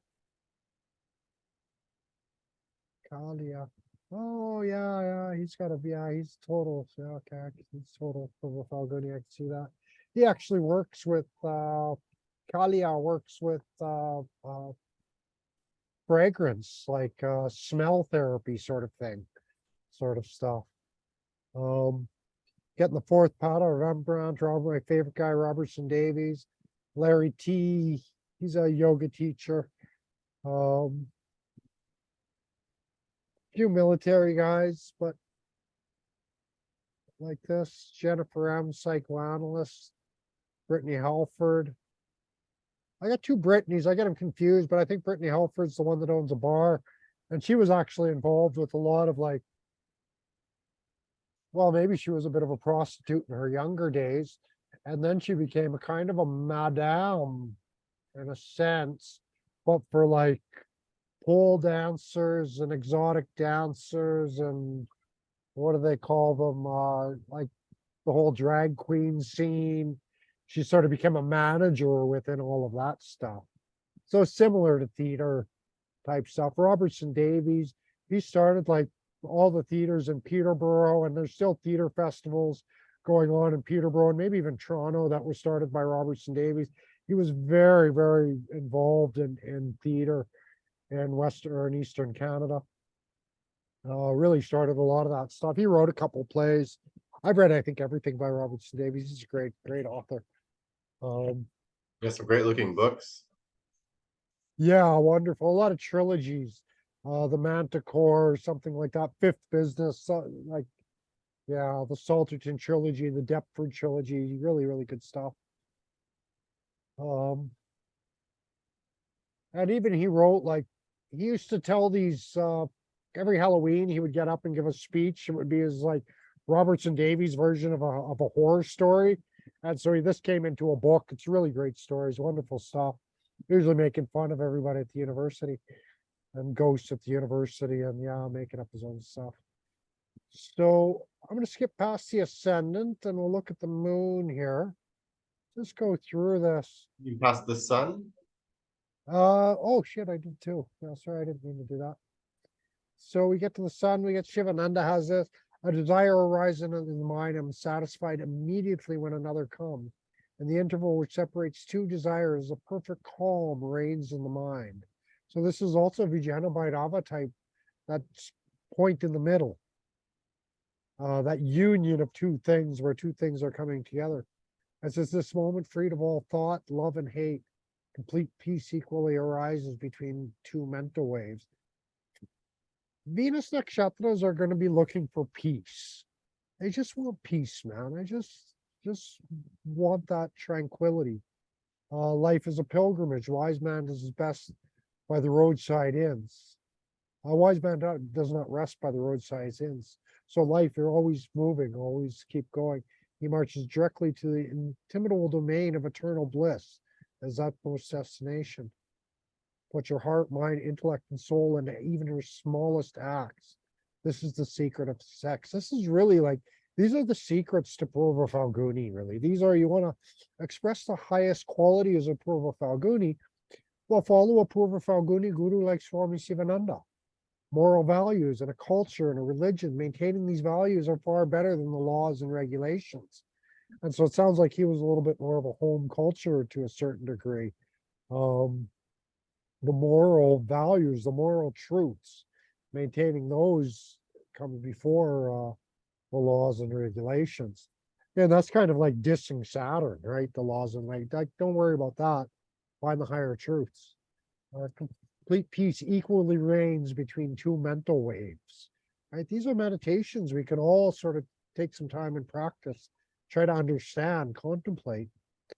I find that's more than anything, my time with Mark and going to Mark's classes, this is really what he taught, contemplation. It was like he would sit down and he would blow our minds with some philosophy for a couple hours. He'd start playing sitar a little bit. Then a couple hours he would talk philosophy, and then we'd sit there for 30 or 45 minutes and make meditation. And really it was just like, just contemplate. Or don't contemplate. Find your own meditation if you want, but just think about these concepts. Take some time and think about these things. Know that wealth, sexual delights, power, learning are all bondage. This is the beginning of wisdom. There's something in the Western star constellation that represented the lion's back, but it was also the girdle. It was always the girth. It was also, there was a tightening going on there. There can be a bondage in Purva Phalguni due to that belt and due to that tightening and due to like, well, that's what happens. It's like the kind of lower forms of art and sex and creativity are bondage, but the highest version of those are freedom in a sense. And so we have to be careful. Purva Phalgunis have to be careful that they don't get, well, we all do really, that they don't get bound by these sexual delights and wealth and power and all of these things. Do not love leisure, waste not a minute, be bold, realize the truth here and now. And that's really what it's all comes about. I talked a lot about that in that class we had about Venus, like the presence of the senses is our senses what ground us in the here and now. And that's that Venus and Sun, really, this photo of Phalguni really represents especially the vision. But even our smell, it helps illuminate things. We hear things, that helps to illuminate what is it. It helps a penetration of understanding. So a lot of Purva Phalgunis express themselves like celebrities. They shine wealth, creativity, vision, style, sex appeal. They delight. Again, that's that bhaga, that delight in that field of the senses. They're usually very independent and freedom loving. Well, that whole celebrity culture thing, they're going to like, and just love that thing. Sun there, I didn't put this, but sun there, they'll tend to be an authority, kind of an authority figure for celebrity culture. Really powerful person in the middle of everything. Richard Gere, Johann van Gogh, Keanu Reeves. Not sure what place Jean Beliveau played, but I'm thinking he might have been a centerman. With Sun and Purva Phalguni. He was one of the old school hockey players. In Canada, original 6 team. And I think he was playing back in them days. So Rocky Marciano, he was a boxer. Again, getting up on stage. The ice rink is also a lot like a stage. That's where all the light is shining. Soroba Camprobi, she was a Spanish, actually a mystic from Spain. Yeah, Taurus is one of my cousins, very big, tall, handsome man, also sort of savior, rescuing others, sort of idea. Very close with children. I don't know if they all are, but I think Rocky worked with children to a certain degree. Taurus took on a whole bunch of children that weren't his own. Really works a lot. Samantha Adi, also she was working with children quite a bit. So quite a bit of people working with children here. Warren Buffett, it's interesting, the richest man alive, has this placement. I think he was the one who said anyone can be a millionaire. If you want to be a billionaire, you have to learn Vedic astrology. I think that was Warren Buffett said that one. I think it was Henry Ford. Oh, was it Henry Ford? Yeah. Darn, Like if you want to be a millionaire, believe in the stock market, but if you want to be a billionaire, believe in astrology. Okay. Something like that. Okay. Interesting. So, I'll look it up. Billionaire. yeah. Warren Buffett could have said it too, or said his own version of it. Yeah, no, I think it was Buffett because someone said something quite specific about Vedic astrology. Yeah, So that's to yeah. be a That's different. billionaire, you need a Vedic astrologer kind of idea. So we get Larissa, she was a musician. Sadhguru, interesting to see him with Sun and Purva Phalguni.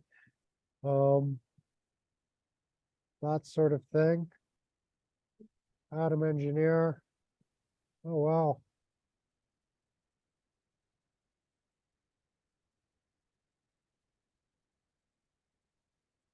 Oh, there's Shivananda, Bernie Saturn, James Norman Matisse was a NATO general. So I think Stephen Aberell was also. I think they were both NATO generals. So you get some. They're like kings, you could say almost. There are these people that sort of NATO is broken up into command districts, and so these were like these big district commanders sort of guys. Interesting to see White Fragility, Robin D'Angelo. Also has the Sun and Purva Phalguni. Andy Hug, he was a fighter, a kickboxer, I believe, mostly working out of Japan. Peter Sellers has a couple placements in Purva Phalguni. He was the biggest star in Britain for a long time, so I'm not surprised to see that. Buddy Holly, he died very, very young. I don't think I have a good, that'd be interesting. Just look at his chart for a second. Yeah, it's a JP Morgan said millionaires don't use astrology, billionaires do.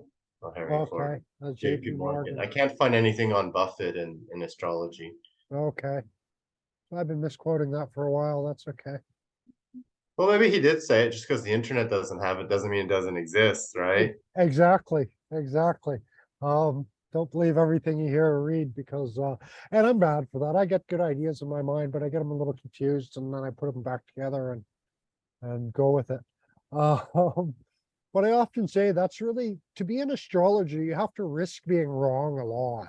And really anybody Yeah. going to go on stage and speak and talk. It's like, unless you're like reading from the textbook, be ready to be wrong a And lot. then the textbook's coming from someone's opinion who might be wrong. You know, the textbook isn't right because it's all based on the interpretation, right? It's not based on anything other than an Yeah, interpretation.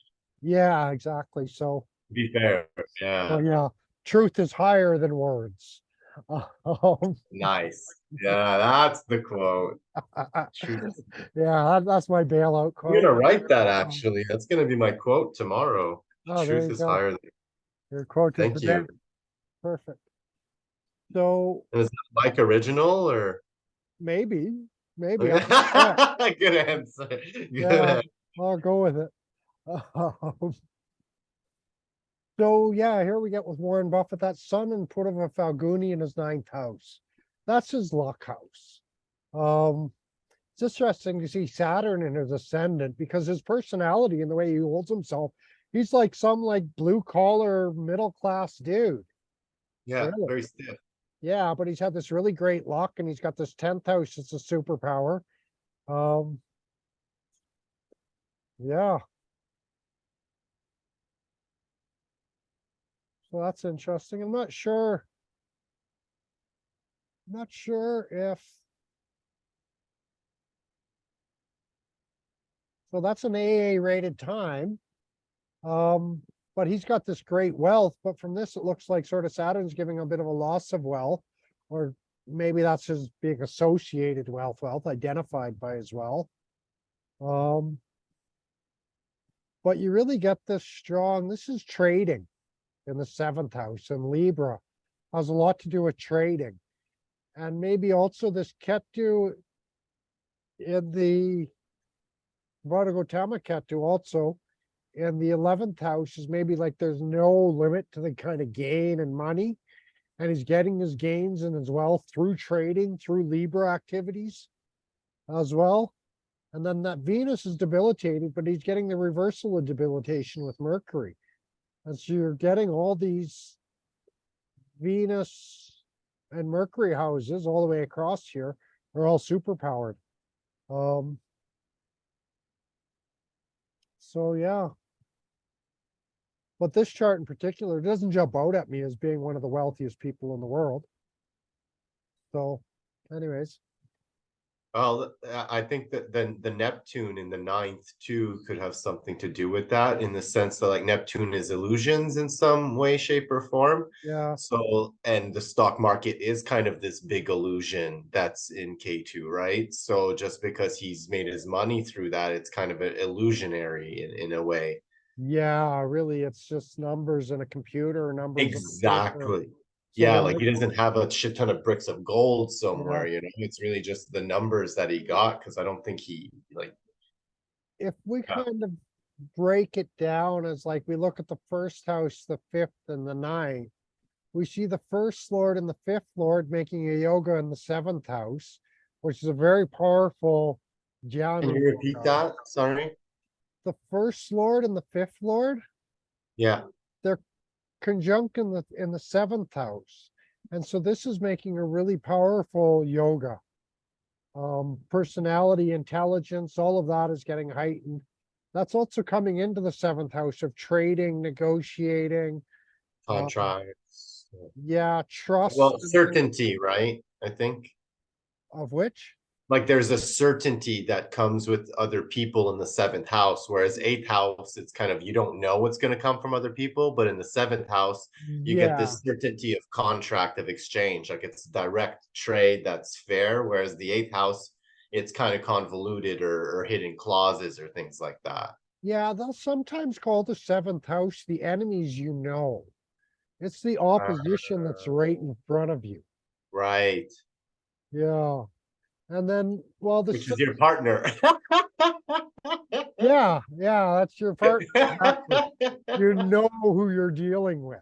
You Yeah, know because your who you partner have can be to, your worst enemy or your best friend, but you know who they are, you know? Like yeah, it's there. exactly. Yeah. And so, well, he has Mars in his seventh house, and certainly his earlier life, there is some trouble and some fighting with partners and some difficulties with his partnerships.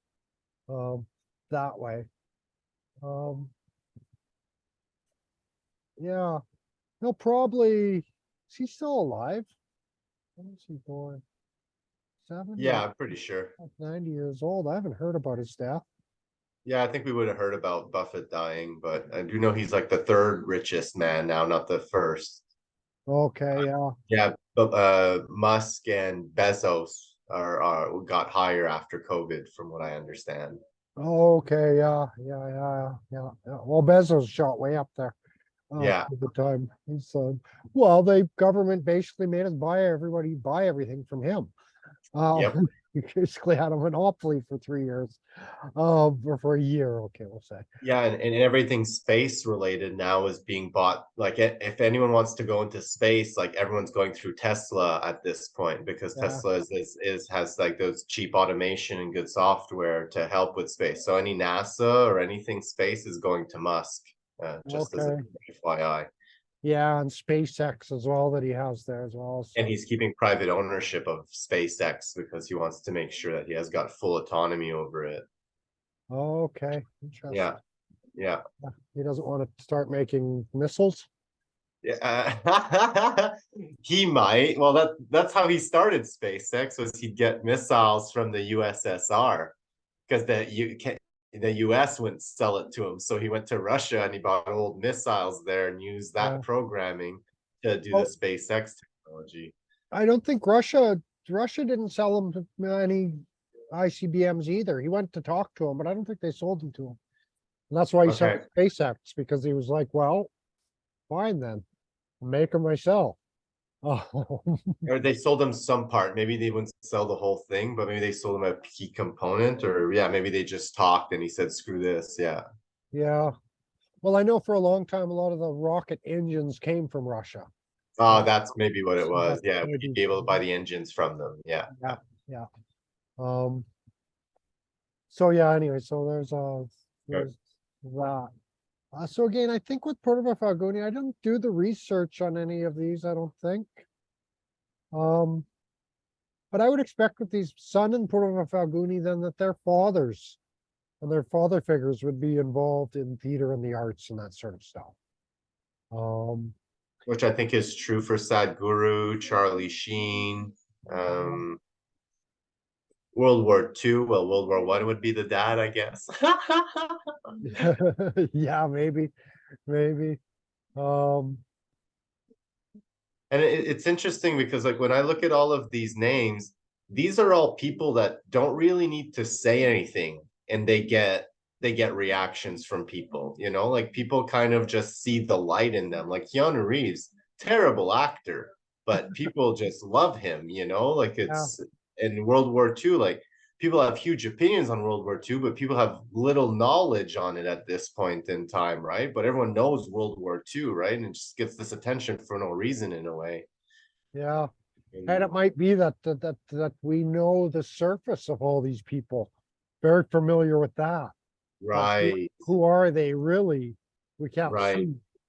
Uh, More difficult to see. Someone like Sadhguru, for example. Sadhguru, I looked at his chart so much. He's like, I meet these guys in India. They're like touring all over India on their motorbikes, just touring around, enjoying life, getting in a little bit involved in some spirituality, a little bit like this, a little bit of the Western culture, a little bit of the Indian culture.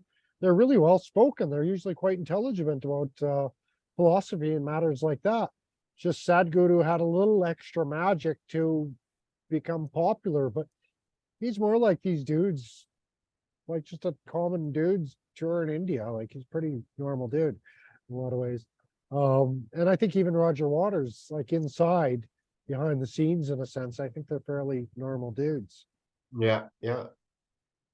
Yeah, And Charlie Sheen is definitely a normal dude, because like he does like he likes sex, he likes doing drugs, which is kind of a normal thing for most people, right? It just got yeah, exposed in Charlie Sheen's case.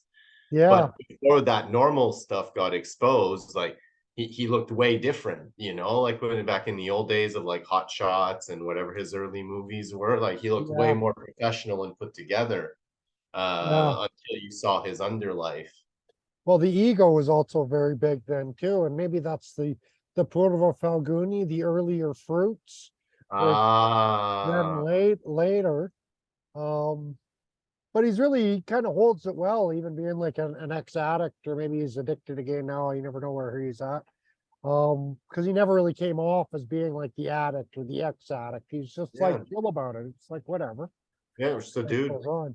Yeah, just a dude. Um, cool. and of course that's why everybody loves Bernie Sanders, because he's just a dude, Ah, just a normal sort of dude. Shivananda, he's interesting. I think if Shivananda were alive today, there would be a lot of controversy, and we probably wouldn't like him very much because actually the big thing that he did in Rishikesh and was at ashram when he really started to get big was opened a pharmacy. He was trained as a doctor, and so he went to Rishikesh, and so he opened this free pharmacy. And so I think a lot of the yogis that sort of follow him now might be very critical about his involvement with pharmaceuticals. And he was very heavily involved in pharmaceuticals and probably had some addictions of his own that were being treated. So anyways, that's Shivananda. Also going to some of those addictive tendencies as well, I think that Purva Phalguni's can have. Just too much enjoyment, too much delightful life. Fun, enjoy, pleasure. Those things get highlighted. That's probably the same though for all of the Venus nakshatras. Again, just falling too much into that sense of things. There's some cooks, another cook, some like restaurant hospitality stuff on the lower end of this to a certain degree. Cooking. Yeah, entertainment, hospitality, these sort of things get overlapped a little bit. Bashar al-Assad, the president or prime minister, I don't know what he calls himself, of Syria, he was actually a trained eye doctor. He had no intention of ever being king. I'm not sure what king this is. I should make notes. The 14th. 14th. He might have been the one with the big palaces and all of that. Building all of that stuff. The Sun. Yeah, he did Versailles, didn't he? Yeah, so he might be the Sun King then, I think was a nickname for him. So Sun also, it's Sun in Purva Phalguni is going Yeah, to be Sun King, correct. Yep. So it's the sun in its own sign. And so that sun really, really gets highlighted. These people shine so much light.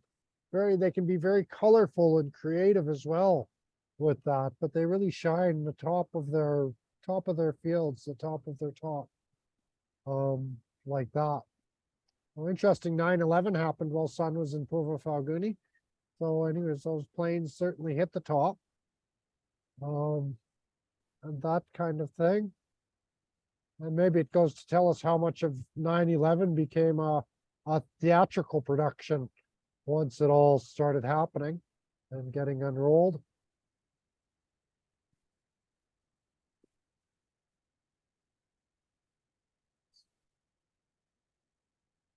Yeah, Louis the 14th is who built Versailles.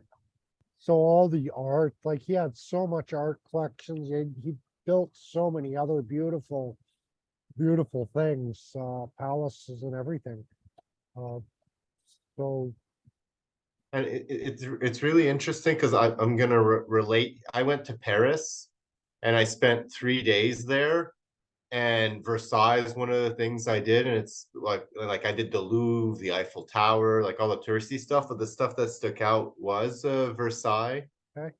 And Yeah. then when I went to Rishikesh, what stuck out to me was the Shivananda ashram. Like that's where I had my best meditation, I guess. Okay, yeah. And I guess I'm sharing this because like my D9 is Purva Phalguni, and I'm attracted naturally to all these Purva Phalguni kind of sites and locations that they put together. Yeah. Well, Sadhguru, he's very modern philosopher now as well. Some of these people you didn't hear of, Samantha Addy, she was very much involved in like resort wellness type stuff. She that's not a real name at all. You won't find her online, but Okay. she was like, she started some business. It's like originally it was like $5,000. She's like, of course I put more money in as it built, but she was selling that she was expecting to get like $100 million for her wellness company. So she did very, very, very well that way. So gurus you've never sort of heard of in a way. Okay. Yeah. Even someone like Keanu Reeves, like he's an actor, but a lot of people really look up to him, and I've got a lot of respect for him as well. The amount of training that he's gone into to learn how to use these weapons and learn these guns and play his part as realistically as he can. He's probably the highest trained actor there is when it comes to weapons training and and Wow, interesting. military and SWAT training. Yeah, he's on it, man. He's all over it. So I even like I've got respect. I look up to him for that in that sort of sense. Um, Richard Gere was a very sort of natural father figure for young men and young boys to look up to as well. Rocky Marciano, that's what he did. I think he worked with a lot of children's and youth groups. And I think you'll find that here working with a lot of children and youth groups with Purva Phalguni, because they like to be looked up to. And what better way to be looked up to than go around a bunch of people that are shorter than you and they have to look up to you. Um, and so when all else fails, find some children to hang out with. Um, and so I think you'll see that a lot with this placement. We'll jump ahead now to the moon and Purva Phalguni. And this is Keith Richards gets the top quote from this, right? What makes you want to write songs? In a way, you want to stretch yourself into other people's hearts. You want to plant yourself there, or at least get a resonance where other people become the bigger instrument than the one you're playing. This is like the height of Purva Phalguni. It becomes almost an obsession to touch the other people, to write the song that's remembered and taken to heart.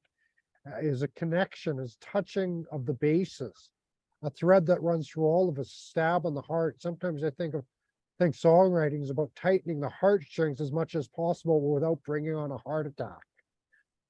Like this is really, Purva Phalgunis want to touch people. They want to touch the heart. They want to penetrate people, get inside them, give them some nice flavor Show them the to be light. remembered by. Is that? They want to show them the light. Yeah, they want to show them the light or just share just touch that heart somehow, touch something of the truth that we all share.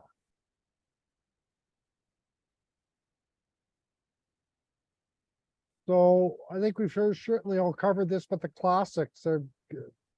Moon and Purva Phalguni, good speaker, liberal in gifts, donations. They can be mean-minded or depressed, but with pleasing manners. They'll always have a smile. Like even if they're depressed, even if they're mad at you, they'll be like, oh, everything's fine. The big, almost like the smile on Purva Phalgunis becomes a bit of a caricature. They'll be burdened by various expensive, have obedient service. They'll be famous, dear to the king, serving in the government in one way or another, will fear war. You'll notice actually, even a lot of these actors that have these placements, they're also serving the government one way and another. And this is the big thing about Hollywood. Of course, these days it's getting tons of criticism for that. But it's always been that way. Just a mouthpiece for the government, just a arm of propaganda. And so Purva Phalgunis can do that, kind of serve the government. However, Keith Richards, was it? Yeah, Keith Richards turned down being knighted to show appreciation for his fan, because he spent his whole life, he stood against the monarchy, that kind of thing. And so when they offered him knighthood, he said, fuck off. Like a good old rock and roll man.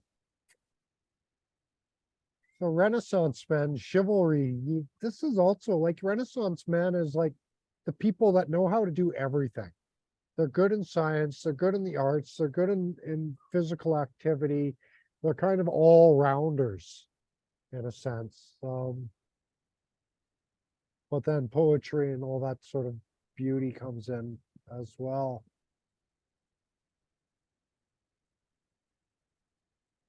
So just skip down and look at some of the names. A lot of them were knighted. A lot of Purva Phalgunis have been giving knighthood.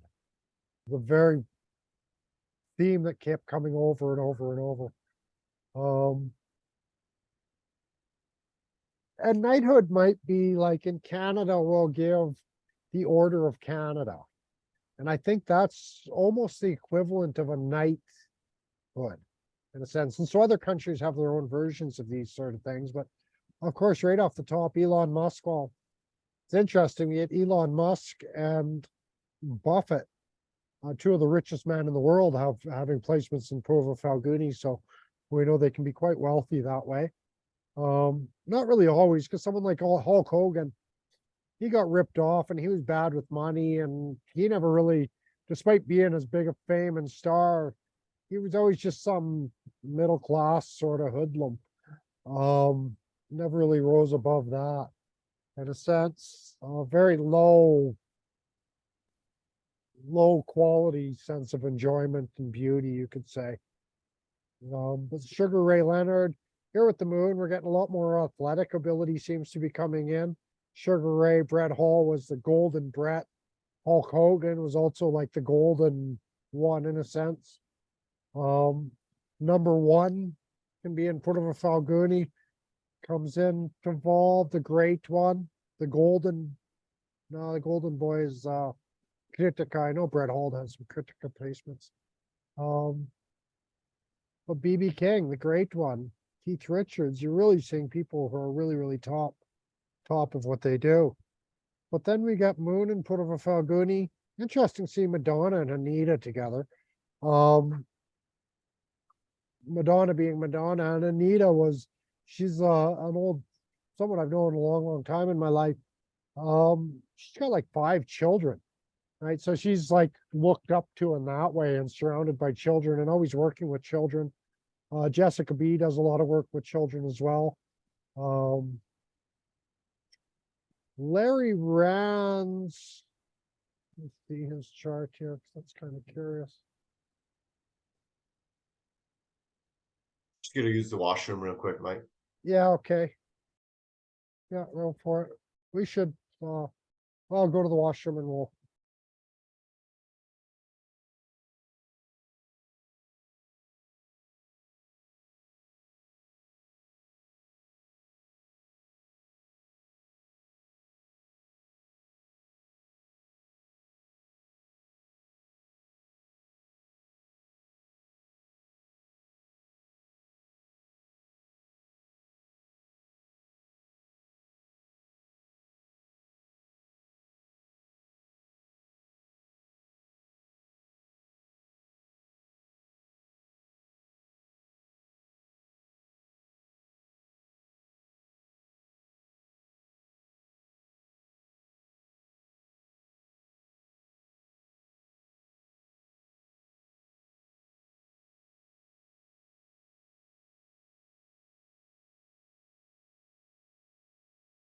Yeah, most of these natives are also very tall, very much looked up to. Keith Richard, I know Larry. Sean Lethbridge is looked up to, Rajiv Gandhi, Dalai Lama. Really powerful guru figures, many of them, just powerful leaders generally. I think in Purva Phalguni placement, Hannah Arndt, really inspiration to a lot of women. Alan Watts, philosophical entertainer, he called himself. So I get that sort of entertainment in here as well. Interesting. You get a few people, Andre Marie Ampere, Max Planck. These are some of the early scientists studying electromagnetic radiation and things like that. Matthew McConaughey, we see just really bright sort of personalities with these Moon and Purva Phalguni. I said before that I noticed a lot of these natives, their mothers in particular are involved in the arts somehow. Interesting to see names like this, like Auguste Lumiere. Things that are very Leo in nature, I guess. Jack Welch, electricity, he was working with General Electric. I think he was the CEO for that. Well, you get these other people like conductors as well. A lot of Purva Phalgunis are sort of these managers as well. These sort of conducting things, managing things, guiding others like that. That sort of thing. A lot of music, a lot of these people are involved in music. Must have had a couple architects come up now because Frank Lloyd Wright also has this position. He's another architect, and so that's just that beautification of things, that creativity. Frank Lloyd Wright was known for very creative architecture. You can look up some of his stuff if you want. Really different sort of stuff he did. JFK, he didn't last very long.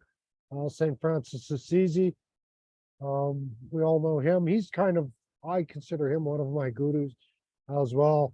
went and talked to the birds. Like that's one of my favorite things to do. Marquis de Sade, quite the opposite of that. But we can see when sexuality goes sideways with someone like Marquis de Sade. But he was chased by the law. He was pursued. He was, husbands were mad at him. Everybody was mad at him. In the end of things. And so like that. Why were they mad at him? Because of his sort of sadistic sexual nature, and sexual proclivity. Yeah, I think he was like, I think he kidnapped children and had sex with them, and yeah, it's pretty brutal. That's why sadism comes from Marquis de Sade. Mars in Purva Phalguni. Let's just kind of quote from Woody Harrelson: "Violence is almost an aphrodisiac for me." This was back in his natural born killer days, I think. But sports and things really get highlighted with these Purva Phalguni violence, but with sex violence, there's almost Purva Phalguni kind of glamorizes the energy of the planet it's in. It sort of glamorizes those things. The maybe even the what houses Mars would own and go into Purva Phalguni, they might try to glamorize those things. So this was in a sense like something like Natural Born Killers for Woody Harrelson. Well, this was a glamorization of violence, but also commentary on Meaty's glamorization of violence. And so he kind of hit two birds with one stone with that. But he's done a bit of work on that. Some other people have. I think Toshi, I think Dirty Harry comes out of a Purva Phalguni placement. But here we go. Canada's got Mars and Purva Phalguni. The whole cowboys and Indians things, right? This glamorization of violence, glamorization of genocide, in a sense. Like we all grew, I don't know, I grew up in the era where I would say hockey. yeah, well, also hockey and yeah, these kinds of things. Even that really like rough blue collar, like go back in the forest and work really hard. It's that glamorization of the Mars qualities, you could say. Glamorization of masculinity really comes into Canada's identity in a lot of ways. Ed Belfour has this. I remember he was the first, like, he was the first goaltender you saw like drop the gloves and run out to center ice and beat the hell out of somebody. He was great. He had a great slap shot on him. Anyways, this kind of thing. Sylvester Stallone, his whole career has been a glamorization of violence. George Bush Jr., the whole terrorism thing, just glamorized all that, up to all that sort of stuff. I don't sort of see that quite as much in Nushiba or Larry or even Channer. They're all quite different. She's designer. Well, he might have been a designer. He worked for Nike for a while. Channer's a kind of a philosopher guy living in the forest. Surfer, big time surfer, really a man's man also that way. Larry too is full man's man sort of character. These kind of things. So that glamorization of the masculinity. Fidel Castro with his big fat cigars and things like that. So you see quite a few of these places. I'm almost wondering if it's not causing a bit of a problem in the female sexuality side of things. Sarah Jessica Parker, there's a Sex in the City woman. Sex in the City is like a female with Mars and Purva Phalguni. That sort of glamorization of sexuality and things like that really seems to come through a lot of the females I know that have this placement. Paul Scott, big time drummer. I think you're putting together too, like Mars rules your circadian rhythm, or it rules your hormones. So if your Mars, if your masculine is in that confused spot of Purva Phalguni where you're kind of both, so having the Mars there, like you're saying, can bring to like that over sexualization, but without necessarily having a specific position on it. It's just like, here's sex, here's, because the Mars is throwing it off of balance at a neutral level. So there's no clear direction on which sex, as long as it's just the act Yeah, of it, really. Yeah, I think Does that that make sense? some of that sort of stuff. Yeah. Yeah, it does. Like Mars is activity. And so he's heightening the sexuality of a lot of these people. Like Joan Collins in her early days, she was one of the most sexual actresses there was. That what brought her early fame. These sorts of things. We'd say prostitute has it. Uh, Jessica Parker, George Michael, even is very, very sexual in his approach to things. Um, yeah, it's Yeah, that. even just looking at like Canada, and like Canada's role is very much like not like getting involved, but then not necessarily taking a stance on where we're getting involved, like a masculine or a feminine stance kind of thing. It's kind of got this confusion, like we want to go get involved and have our hand in it, but we're not sure what we want to do once our hands in it, kind of thing, because we've got this disbalance in our own Mars. Yeah, yeah. Um, yeah, we see some very, very powerful leaders. Canada sort of has leadership type roles. Um, Canada's like a little bit behind the scenes, one of the chief leaders in the Ukraine war right now, for example. We're one of the chief instigators of that war. Um, and then Indira Gandhi, she was the one, she was fighting with the Sikhs and broke into one of the Sikh temples and killed some Sikhs there. And then her Sikh bodyguards killed her. Jacques Chirac got his fame sort of as a in Second World War as a freedom fighter. Uh, then we get Fidel Castro, Emperor Wolf Han, Napoleon, very powerful. Someone like Spike Milligan was also very dictatorial in the way he approached things. Mother Teresa. So it looks like there's a bit of a can be a bit of a dictator with Mars and Purva Phalguni placements. They're really they can be very aggressive in the way they're expressing themselves. And it kind of doesn't make sense as well. Like where why is that anger there? Why is that involvement there? You It's know, like it's coming too from a, too much fire, too much heat. yeah, Yeah, exactly. yeah. So it's too much of that heat. And Uh, even just like you've got World War I down here, like it's like the whole world went into war because of the assassination of one person, you know, in a way. So it's yeah, just like that was just way too much fire. Like we need to chill that, you know. exactly, exactly. The invasion of Grenada. I think that was the might be relating with Bay of Pigs, sort of that failed invasion of Cuba back in the day. A bunch of popes, Clarence Thomas, a judge, Sam Walton, CEO of Walmart, B.V. Raman, Robert Curry wrote a book on astrology. Here's the Dave Toshi. That was the real cop who inspired Dirty Harry. So again, not just I'll do what I want. That sort of loose cannon sort of thing seems to really be involved in the Mars and Purva Phalguni here. Gordon Ramsay, again, too much hot heat in the kitchen, man. Steve Austin as well. He was another wrestler. Pure wrestlers. George Floyd, big tough guy. Gemma Golden was a big tough woman, an anarchist. A lot like Margot Mexico, a lot like Patricia SM, a lot like Book, a lot like Gudrun, a lot like Samantha Addy, Georgia Keith. Nobody's going to tell these women what to do. Not at all. Not one of them. Lubia, Juliet, nobody's going to tell them what to do, especially the women. But the men also, nobody's going to tell these people anything. Joan of Arc. So, yeah, quite very powerful personalities with Mars and Purva Phalguni. Yeah, very, very powerful characters with that.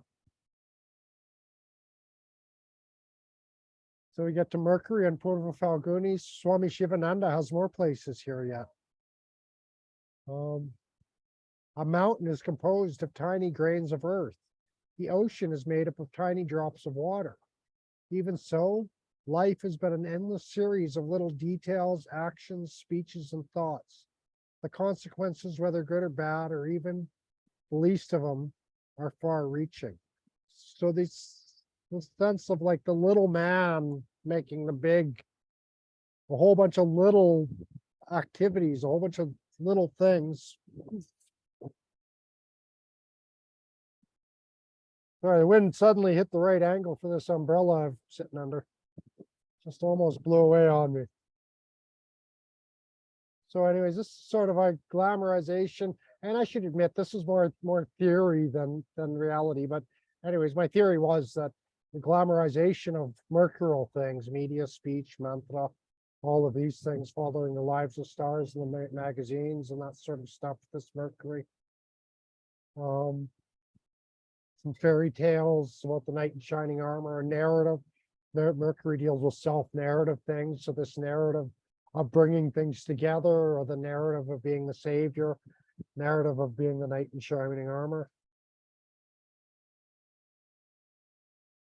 So we get a couple of astrologers here, right? B.V. Raman, Sanjay Rath, two huge astrologer guys. B.B. King, King of Blues. I don't know, he's writing more about breakups, but there's some romance in his tenor. Oh, this is Mars and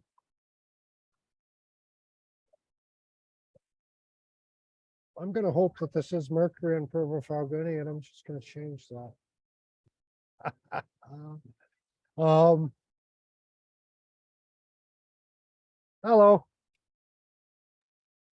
Yeah, Mercury makes a lot of sense for all of these people. Why do you say so? Because it's just the way they talk has this natural showmanship. Like it's got this weight. Like when you look at Barry White, B.V. Raman, how he speaks, Keanu Reeves, how they speak. Like they have this very much like, yep, like this is how it is. This is a beautiful way to see it. This is how we want to see it. And even Shivananda, like all these people are putting together a spoken word way of seeing things and creating that Purva Phalguni rainbow with their words and with how they approach their dialect. Yeah. Whereas when I'm comparing it to Mars, where Mars, it's like they're showing their aggression through Purva Phalguni, which to me doesn't come off as beautiful. But Mercury and Purva Phalguni, it can wear it a little better. And I think like I like the people on this list, but I did not like the people on the other list as an example. So it just kind of makes sense to me to see how, because these people are all based on their word and how their voice sounds. But the other one, it's more like their demeanor is like always in your face, you know, kind of thing, or always like this little thing, let's blow it up and make it something, you know, like in the pure Martian way, like, oh, there's a little spark, let's go, you know. But Mercury is kind of like, oh, let's see how we can look at all of this and make it pretty, you know? Well, it makes me think of like Kenny Rogers wrote a lot of love songs. He's known for The Gambler. There's also some gambling in Leo as well, but he wrote a lot of love songs. Whitney Houston, like Yeah, the song of all time, arguably, and Barry White as well, right? yeah, Barry White was all that love and romance music and all of that stuff. Oh, sorry, I'm trying to get this umbrella just right so it's not blowing and it's not falling. So yeah, you get the Mercury as that narrative of bringing things together, that narrative of romance, that narrative of children, of love, of beauty, of even I would think to a certain degree, I'm looking for more writers here. Got songwriters and stuff, poets to a certain degree. More astrologers with David Frawley here as well. So apparently very good for astrology.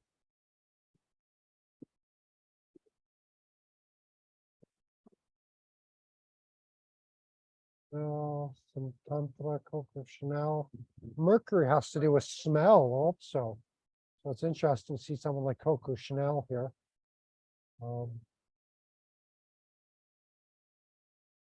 Yeah, I think someone like George Soros, he's always talking about unity, and he's always talking about a lot of these sorts of ideas that we say. So always talking about truth and this kind of stuff, fairness. Really highlights that.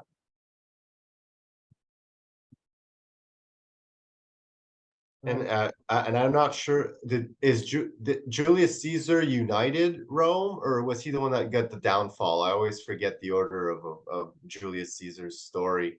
Well, it's Julius Caesar and Mark Antony. Um, I think he did unite it, but I think it also brought a downfall. Yeah, his ego eventually took over, kind of thing. But he was also known for writing stories about his opponents to make his victories sound bigger than they were. Okay, So interesting. Julius Caesar, he built statues of his enemies to make his victories seem like they were a bigger deal than they were. Oh, yeah, Like, yeah, look, yeah. I beat this person who has a statue and a story and everything. So that's how he built his kind of legend, was by making up stories about his enemies that made his enemies seem better than they were. Interesting. Yeah, very, Right? yeah. No, that's pretty neat. We get someone like Doc Holliday. Almost seems like a Julius Caesar kind of figure in a sense.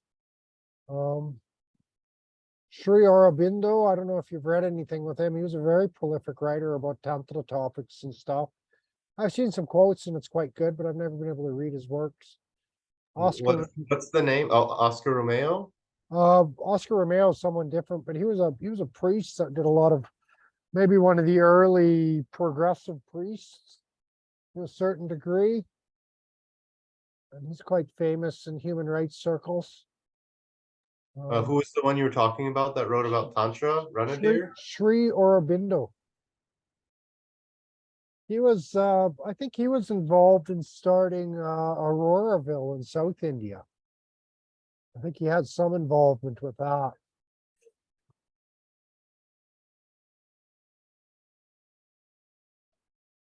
Robert De Niro, Robert Redford, Edward Norton. A lot of tough guys with this too.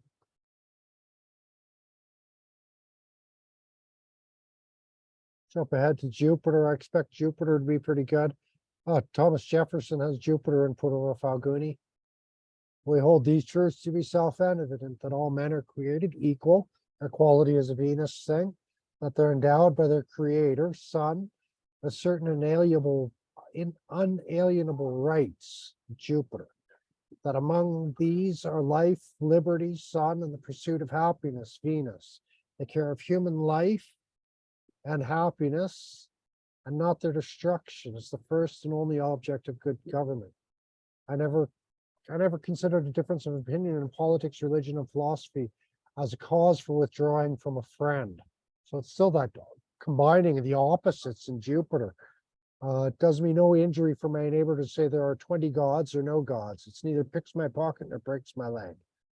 So that was Thomas Jefferson's sort of idea of unity and being able to like sit together even with your enemy and someone who believes something different, has a different opinion.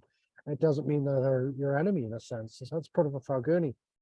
So you expect Jupiter to do quite well in Purva Phalguni because he does well with Sun. D.H. Lawrence, a man could no longer be private and withdrawn. The world allows no hermits. This is a Purva Phalguni thing. It's hard for them to get away because there's always some light on them. They're always getting some attention. Even if they try to avoid it, they'll still end up getting some kind of attention for some reason. Some more quotes there by Thomas Jefferson. Yeah, that's it. That's really his first quote: life, liberty, and the pursuit of happiness. That's Purva Phalguni in a nutshell. Yeah, he made those values into an ideology and hoped to use that to bring two sides together and bring unity. He may be inspired by the friction of two opposing ideologies.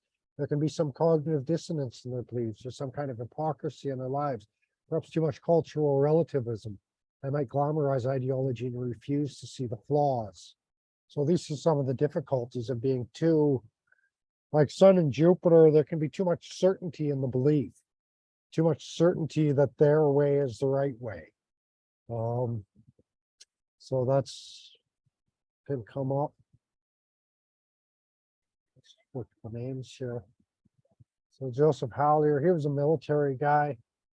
Gillian Anderson, I think she was the woman in X-Files. There's Thomas Jefferson, John Dalton.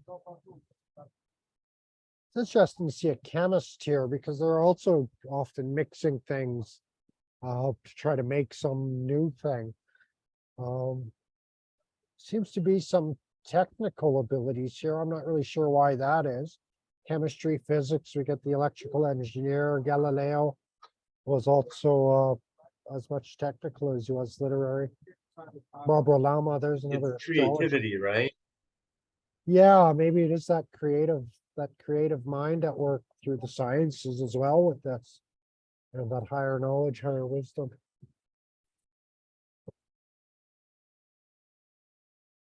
Chandra Bose, I think he was part of one of the freedom fighters. I'm not sure if it's Chandra Bose, but I think he was sort of the militant wing of Gandhi was working on the Free India campaign in a non-violent way. And I think Bose was the violent one.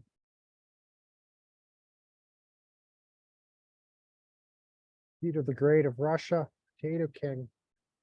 Ben English, he was like a modeling and porn guy, I think a producer or a director of pornography.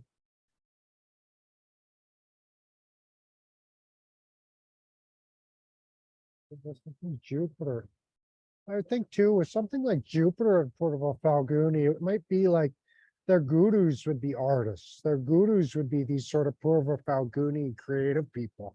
Their beliefs would all be associated with this kind of unity and bringing things together. They would really believe in unity.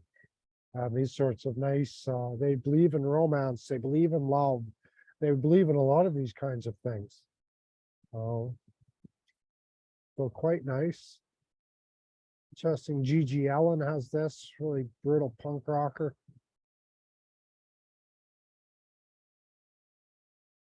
But a lot of the women I see that have this, a lot of them are working in like massage, wellness, a little bit maybe hotel, hospitality, but wellness, entertainment, hospitality, seeing a lot of that sort of stuff here as well. A lot of musicians, but then you get these guys like Samuel Colt, guy who made the gun. Right? Even Pavlov, that was all behaviorism sort of stuff. I would think these people would sort of always believe that they would believe in truth. They would believe some higher truth. There'd probably be some spirituality, some religion probably would be likely with Jupiter and Purva Phalgunis. And they would probably quite like the religious art, spiritual art, that kind of stuff as well. But Richard Nambu, another very technical computer guy. It's interesting. You get a good balance of sort of artists, politicians, and science people. Interesting. A lot of mathematicians here. I'm not sure why that higher wisdom is giving mathematicians. Maybe these people are just able to bring their higher knowledge or higher wisdom, whatever that is, to the stage, to the central place. Their ideology, their beliefs, their whatever that is, they're able to bring that to the higher to people's attention. You would expect Venus and Purva Phalguni to do very well in his own nakshatra. Nietzsche, the individual has always had to struggle to keep from being overwhelmed by the tribe. If you try it, you will be lonely often and sometimes frightened, but no price is too high to pay for the privilege of owning yourself. And that's Venus. She's the one that owns things, possesses things. And the sun, the Leo, is the self. And so maybe there's some connection, a glamorization, again, theory, glamorization of women, beauty, love, literature. But there's a sense of wanting to own themselves and really get some sense of themselves out there with things.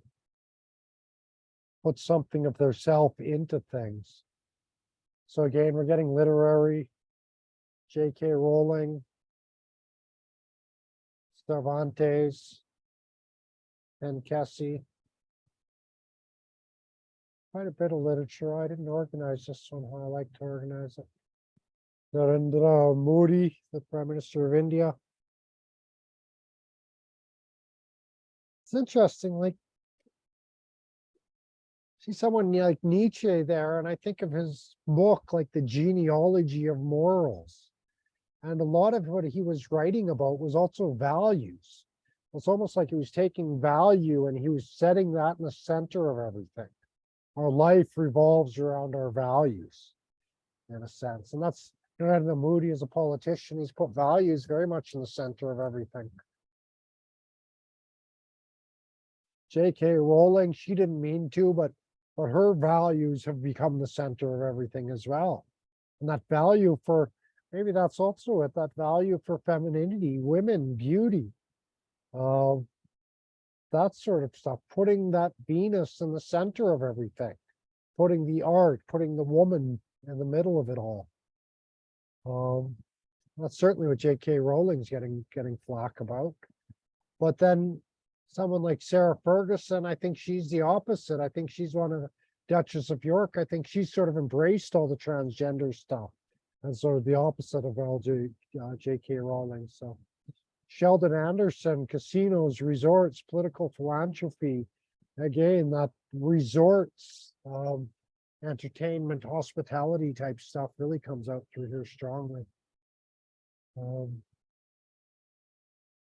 Florence also was involved in some of that stuff. Lena was involved in some of that stuff. Monica also travel and hospitality anyways type stuff. There's Dana. Oh, where's Dana? Not here today, but then she got her Venus there in in Purva Phalguni as well. And I imagine she does work with a lot of women, and women's issues do often probably dominate what she's doing and the work she does. It does for a lot of women yogis, actually. That women's issues become paramount. And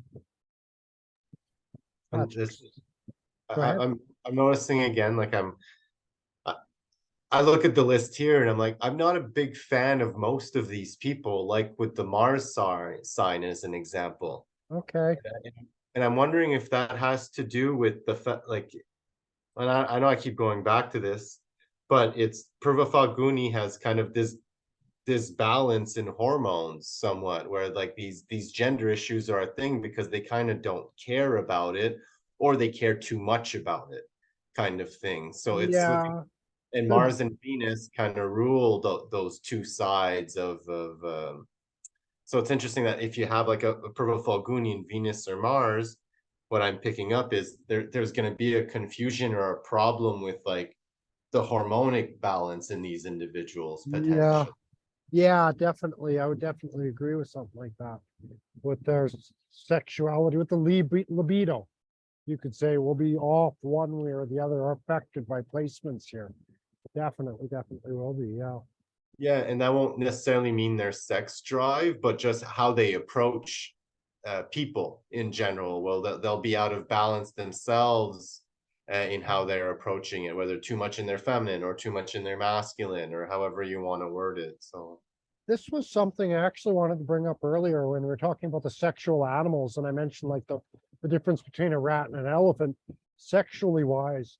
But you could say it would be the same sort of thing if, like, these are creative pairs. So if you want to work on any kind of project with people, you want to get some alignment this way.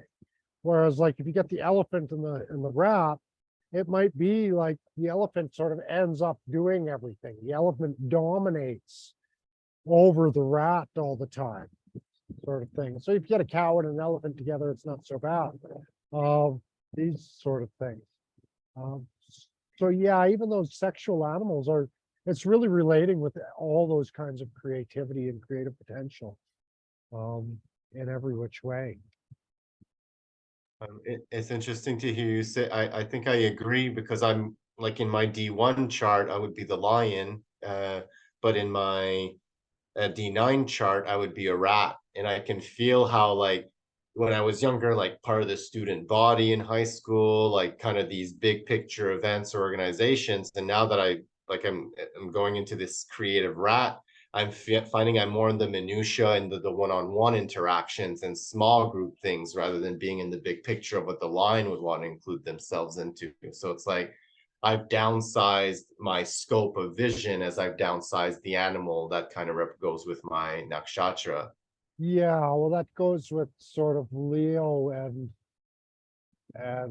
well, maybe it would be Sagittarius, because Leo well, the Leos have the Aquarius across from them, so the big groups sort of match with the Leo, where Sagittarius has a Gemini across from them.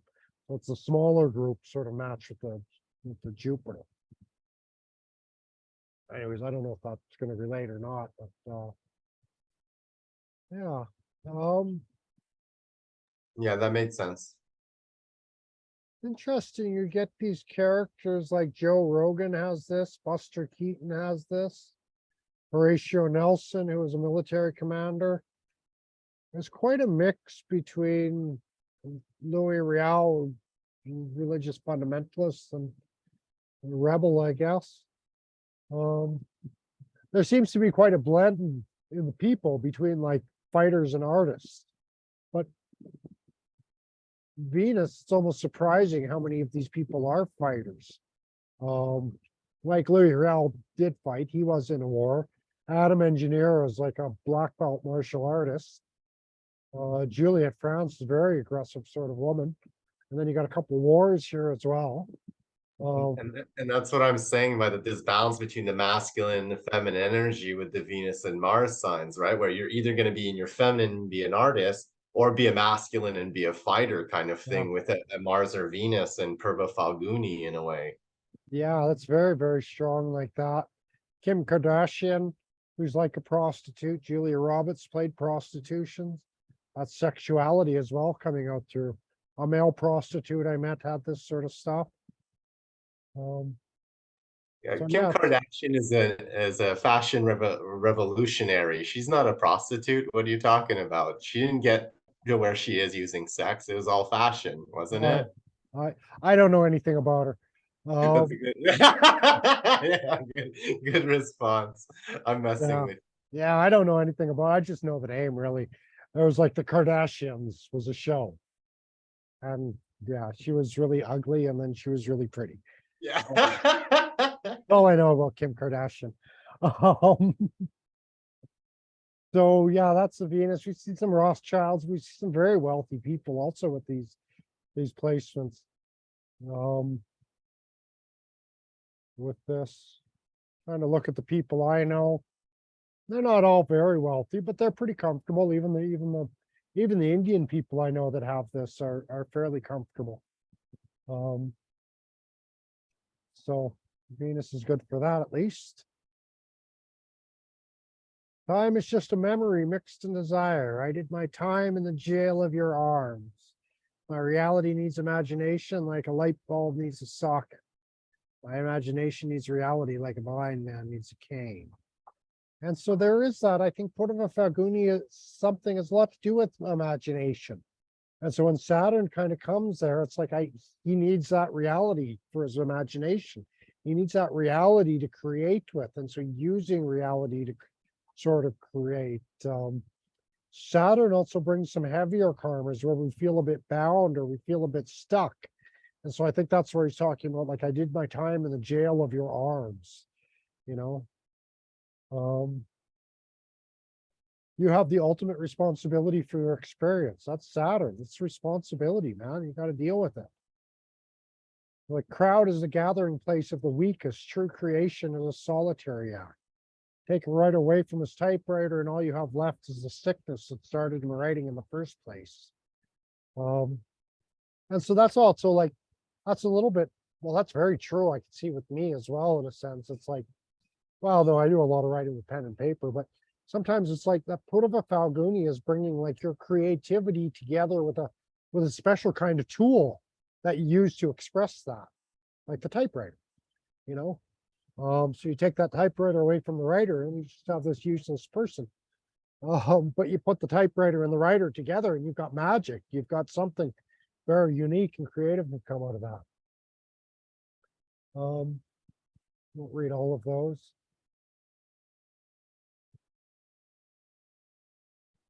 Humans are mortal, so are ideas. An idea needs propagation as much as a plant needs watering. Otherwise, both will wither and die. And so the Saturn, I think, is just pointing us like our creativity needs to be sort of grounded in some kind of reality as well. Not just fantasies, not just pipe dreams. We got to actually make it. We got to do something. We've got to nurture it. We've got to water those plants. It's like my website, like I made something, but if I didn't keep going back to it and taking care of it, it would be nothing.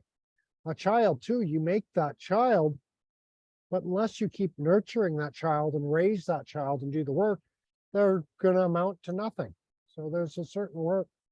So I mentioned how these people might glamorize all those Saturn things, old age, suffering, the hard life. Certainly someone like, where was he? Charles Bukowski, Tom Waits, really glamorized that hard life. Richard Gere glamorized prostitution and Pretty Women, sort of made that, glamorize that sort of the suffering of life to a certain degree. Sometimes these are the dark knights who feel imprisoned by love, imprisoned by truth. Almost like they did the Batman, right? The dark version of the Dark Knight version of Batman. All that knight in shining armor stuff relating with Purva Phalguni, you put Saturn up there, you've got like Durango going on now, right? You get the Dark Knight sort of idea. So that might also relate with some vigilantism type stuff as well to a certain degree. I don't know how much, but perhaps. But anyways, that one who looks up to, who's completely flawed, but they still look up to them. Sort of thing. And now here we get quite a few people. Wow, quite a few people are teaching yoga and philosophy. Eva, Alexis, Eva Finland, a little bit wellness sort of stuff. Sparrows like music therapy. Kapil's Babaji and Varanasi teaching like yoga asana and tantric yogas also. Vijeta also, anyways, a guru sort of figure. Joel C's yoga teacher. Thomas More, spiritualist. Descartes, philosopher. So got some pretty interesting characters with Saturn and Purva Phalguni. It's that like practice. Saturn and Leo is really like, these people practice hard for anything. They before they take anything to the stage, they practice. They feel there's a little bit of that sense of like not good enough, like not ready to perform, not ready to take the spotlight. And so they work very, very, very hard for their position and get their place in that. And so usually very, very dedicated that way.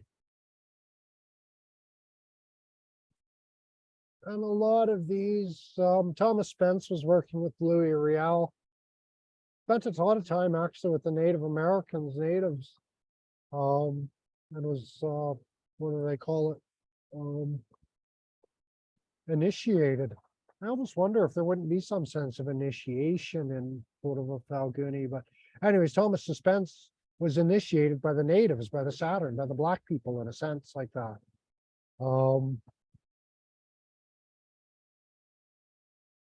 Few of them was, Joel was, Ava was, Alexis was. Yeah, interesting. Interesting. So,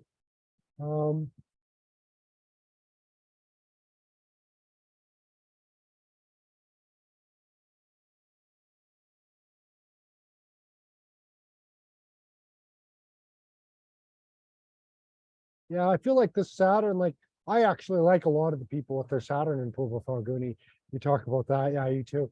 They're usually pretty cool, they seems.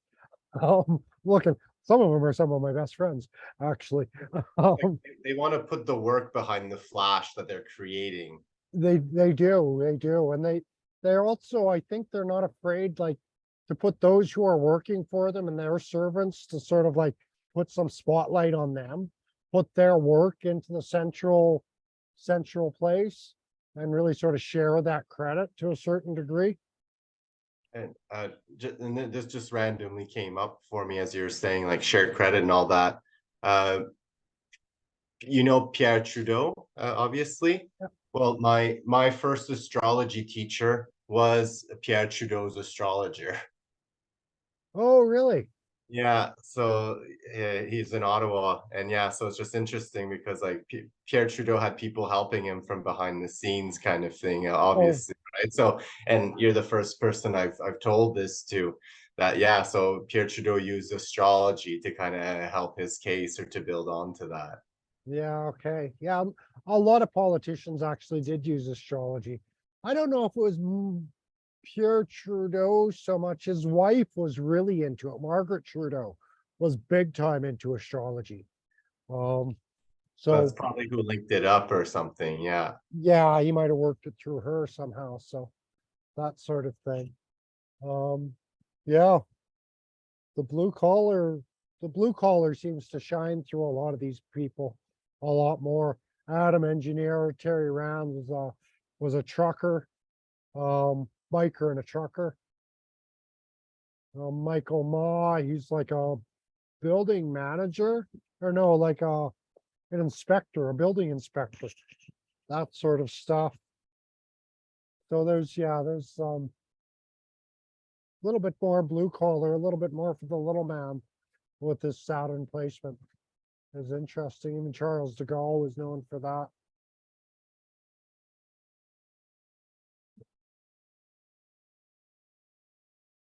Then we get to Rahu and Purva Phalguni.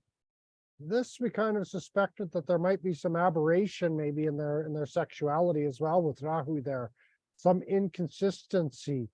Rahu is like well, we often give Sun credit for being the ego, but it's sort of that healthy ego. The Sun is your identity.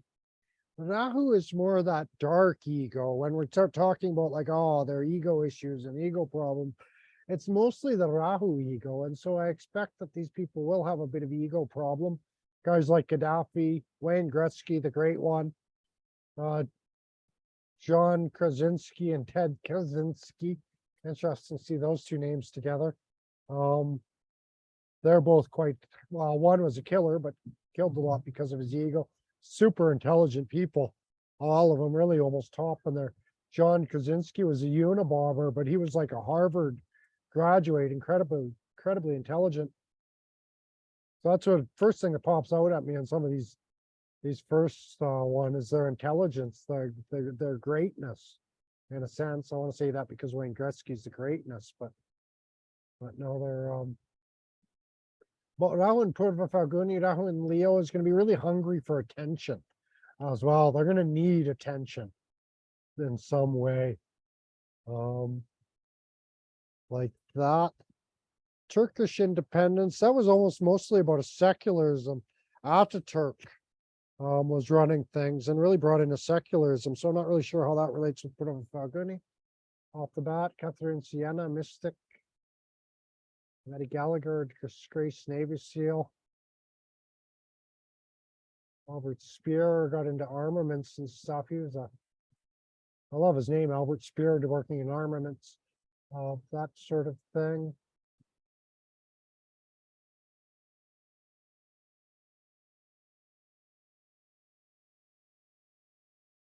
I don't know. The only thing, like some of these people seem like they might be a little bit too independent. Jonathan L does photography and this like really interesting industrial design. Um,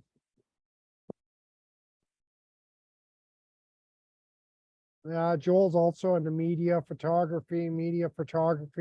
Rahu can be technologies as well. So I'm not sure if that's like technologies relating with light, relating with the color spectrum, technologies relating with the arts maybe come into this to a certain way. Uh, Well, then I see it as flash, like technology is flash, because like we don't need any technology at all. Like all yeah, technology kind of useless when you think about it in the great scheme of things. So it makes sense yeah, that people get obsessed with technology because it's all about bringing a flash to the picture. yeah. It's a And funny a metaphor. lot of them there is. Well, Satya and Oyama, he used to do all this stuff. Like, I think he would like did something with a bull. He'd break blocks, but then they found out later a lot of it was kind of staged a little bit as well. And that's what Rahu and Leo is really going to do, fake staging, these sorts of things to a certain degree. Um, And I'm curious about Wayne Gretzky. Like he didn't give credit to anyone else ever, really, right? Like I don't know much. I wasn't involved in his rise to fame, but He was actually, and this would very much relate with Rahu and Purva Phalguni, he was involved with some sports betting scandal. And I think it was more his wife was involved in this, but he was obviously involved as well. Sports betting and sports gambling when he was a coach. And so that's that sort of gambling scandal, that over ambition of Rahu and Leo to take risks, to take chances as well, to invest too much of yourself into something. That's the one thing with Wayne Gretzky. He invested so much of himself into hockey that he became completely useless anywhere but on the ice, in a way. And so there's people are sort of over invested in what they do. Indian demonetization, that was one of those things. The government just had to jump into that and turned all the money into like digital, start to digitize everything that way. And so a little bit over invested that way. Maybe I'd say as well, Eddie Gallagher, disgraced Navy SEAL, just gave too much of himself into being a warrior in a sense.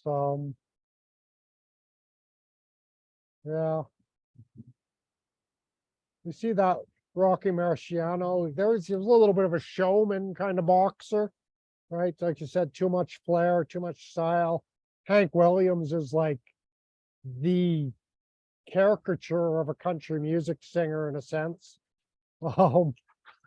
which is something we might get with this Rahu, is that caricature bit coming in. I don't know if you could hear the thunder here, but it's threatening to rain on me after being such a beautiful morning. Guy Fawkes, he got caught trying to blow up the parliament, basically sitting on a keg of dynamite. They caught him, and so he overinvested himself that way.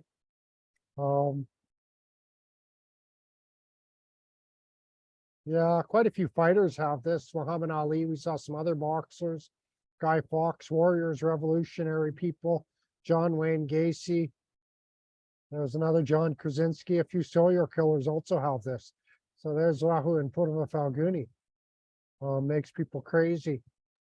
I know Joel, like, not a serial killer at all, but he had a big period in his life. He really struggled with anxiety and depression. Jonathan also had a big period of his life struggling with that. I don't know about Ranabir's daughter, but Ranabir himself, her father's had big periods of depression. She's been, she was a slow speaker.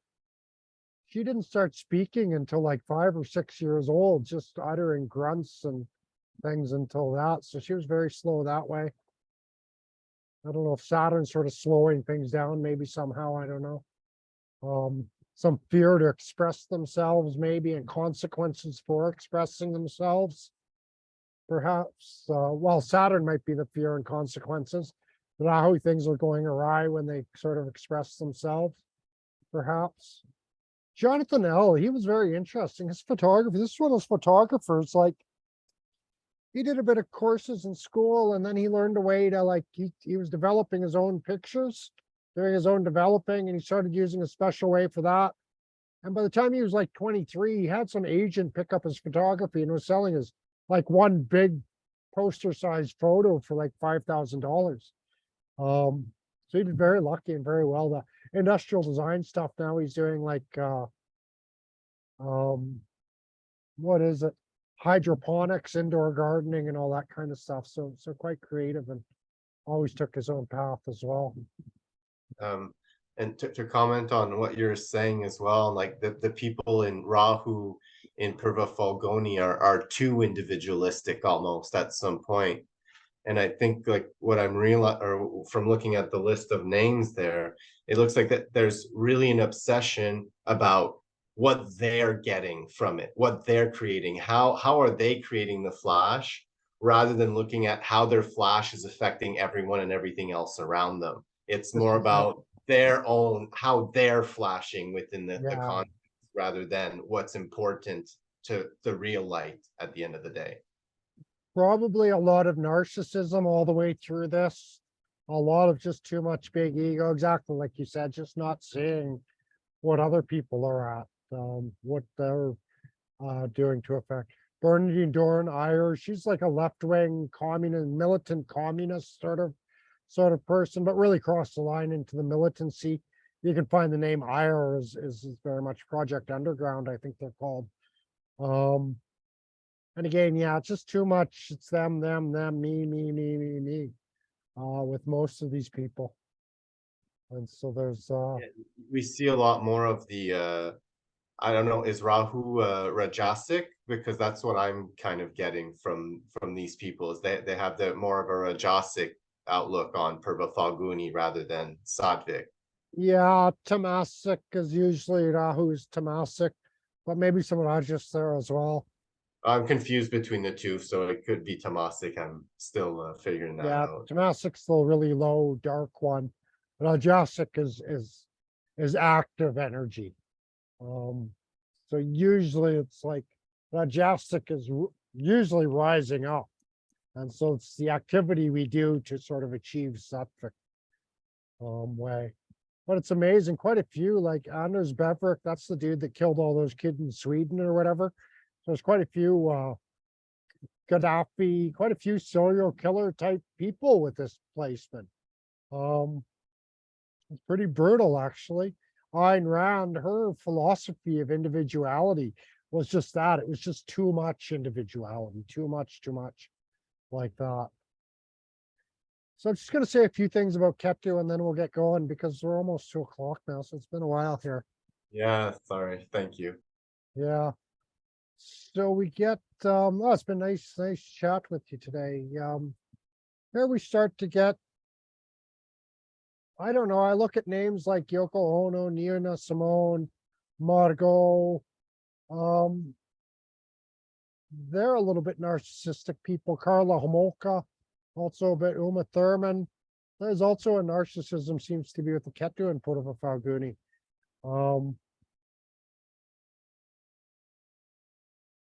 Yeah, there's Hunter Biden, General Custer. They seem to be a pretty dirty bunch here as well. And like Ruth Bader Ginsburg, like she needed that to make it to where she did as well, right? In some Yeah, ways. So, yeah, she was a judge, but an activist judge in a sense. So not really looking for any real kind of truth, you would say. Truth would be very interesting. sort of flexible with I'm just gonna put this thing down.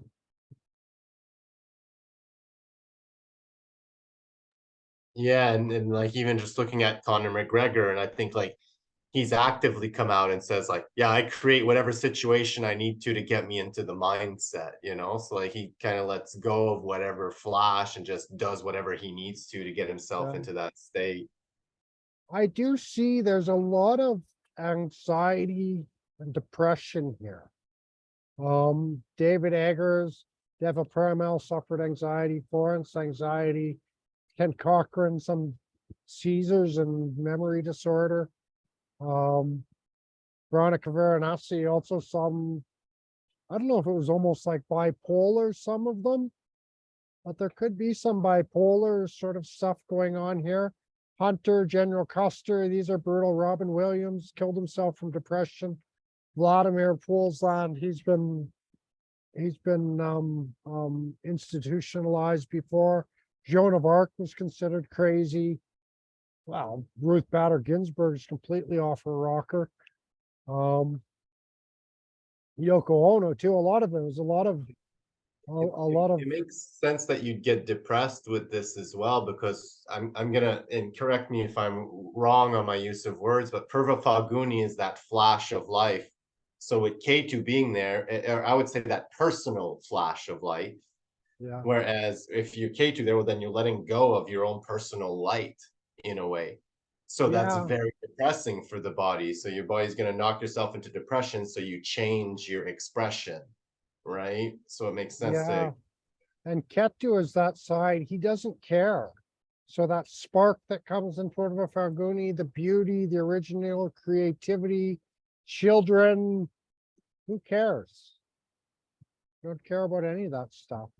And so yeah, it's quite interesting. It's quite a harsh quite a harsh bunch of characters here. China died early, few fighters, Machine Gun Kelly, that was a guy, an old gangster, not the new modern rapper, but an old school gangster dude. So, yeah. Yeah, interesting. So, yeah, guys like Tom Robbins, that must be that Ketu-ish, working through their sense of beauty in literature, strange, odd sense of beauty, odd sense of literature, glamorization of the void, of the emptiness. Some Nazis have this glamorization of the extermination, might come involved in that. So, yeah, glamorization of death, ghosts, goblins, all of that sort of crazy stuff. So, why don't we leave it at that? The wind's picking up, the clouds are getting dark, the chair covers are going out, the umbrella's been put away. So, so it's been a nice talk about Purva Phalguni today, Yeah. and I guess I'll talk with you next week. All right. Sounds great, Mike. Thank you so much. Mahadev, thank you, sir. Have a good Bye. night.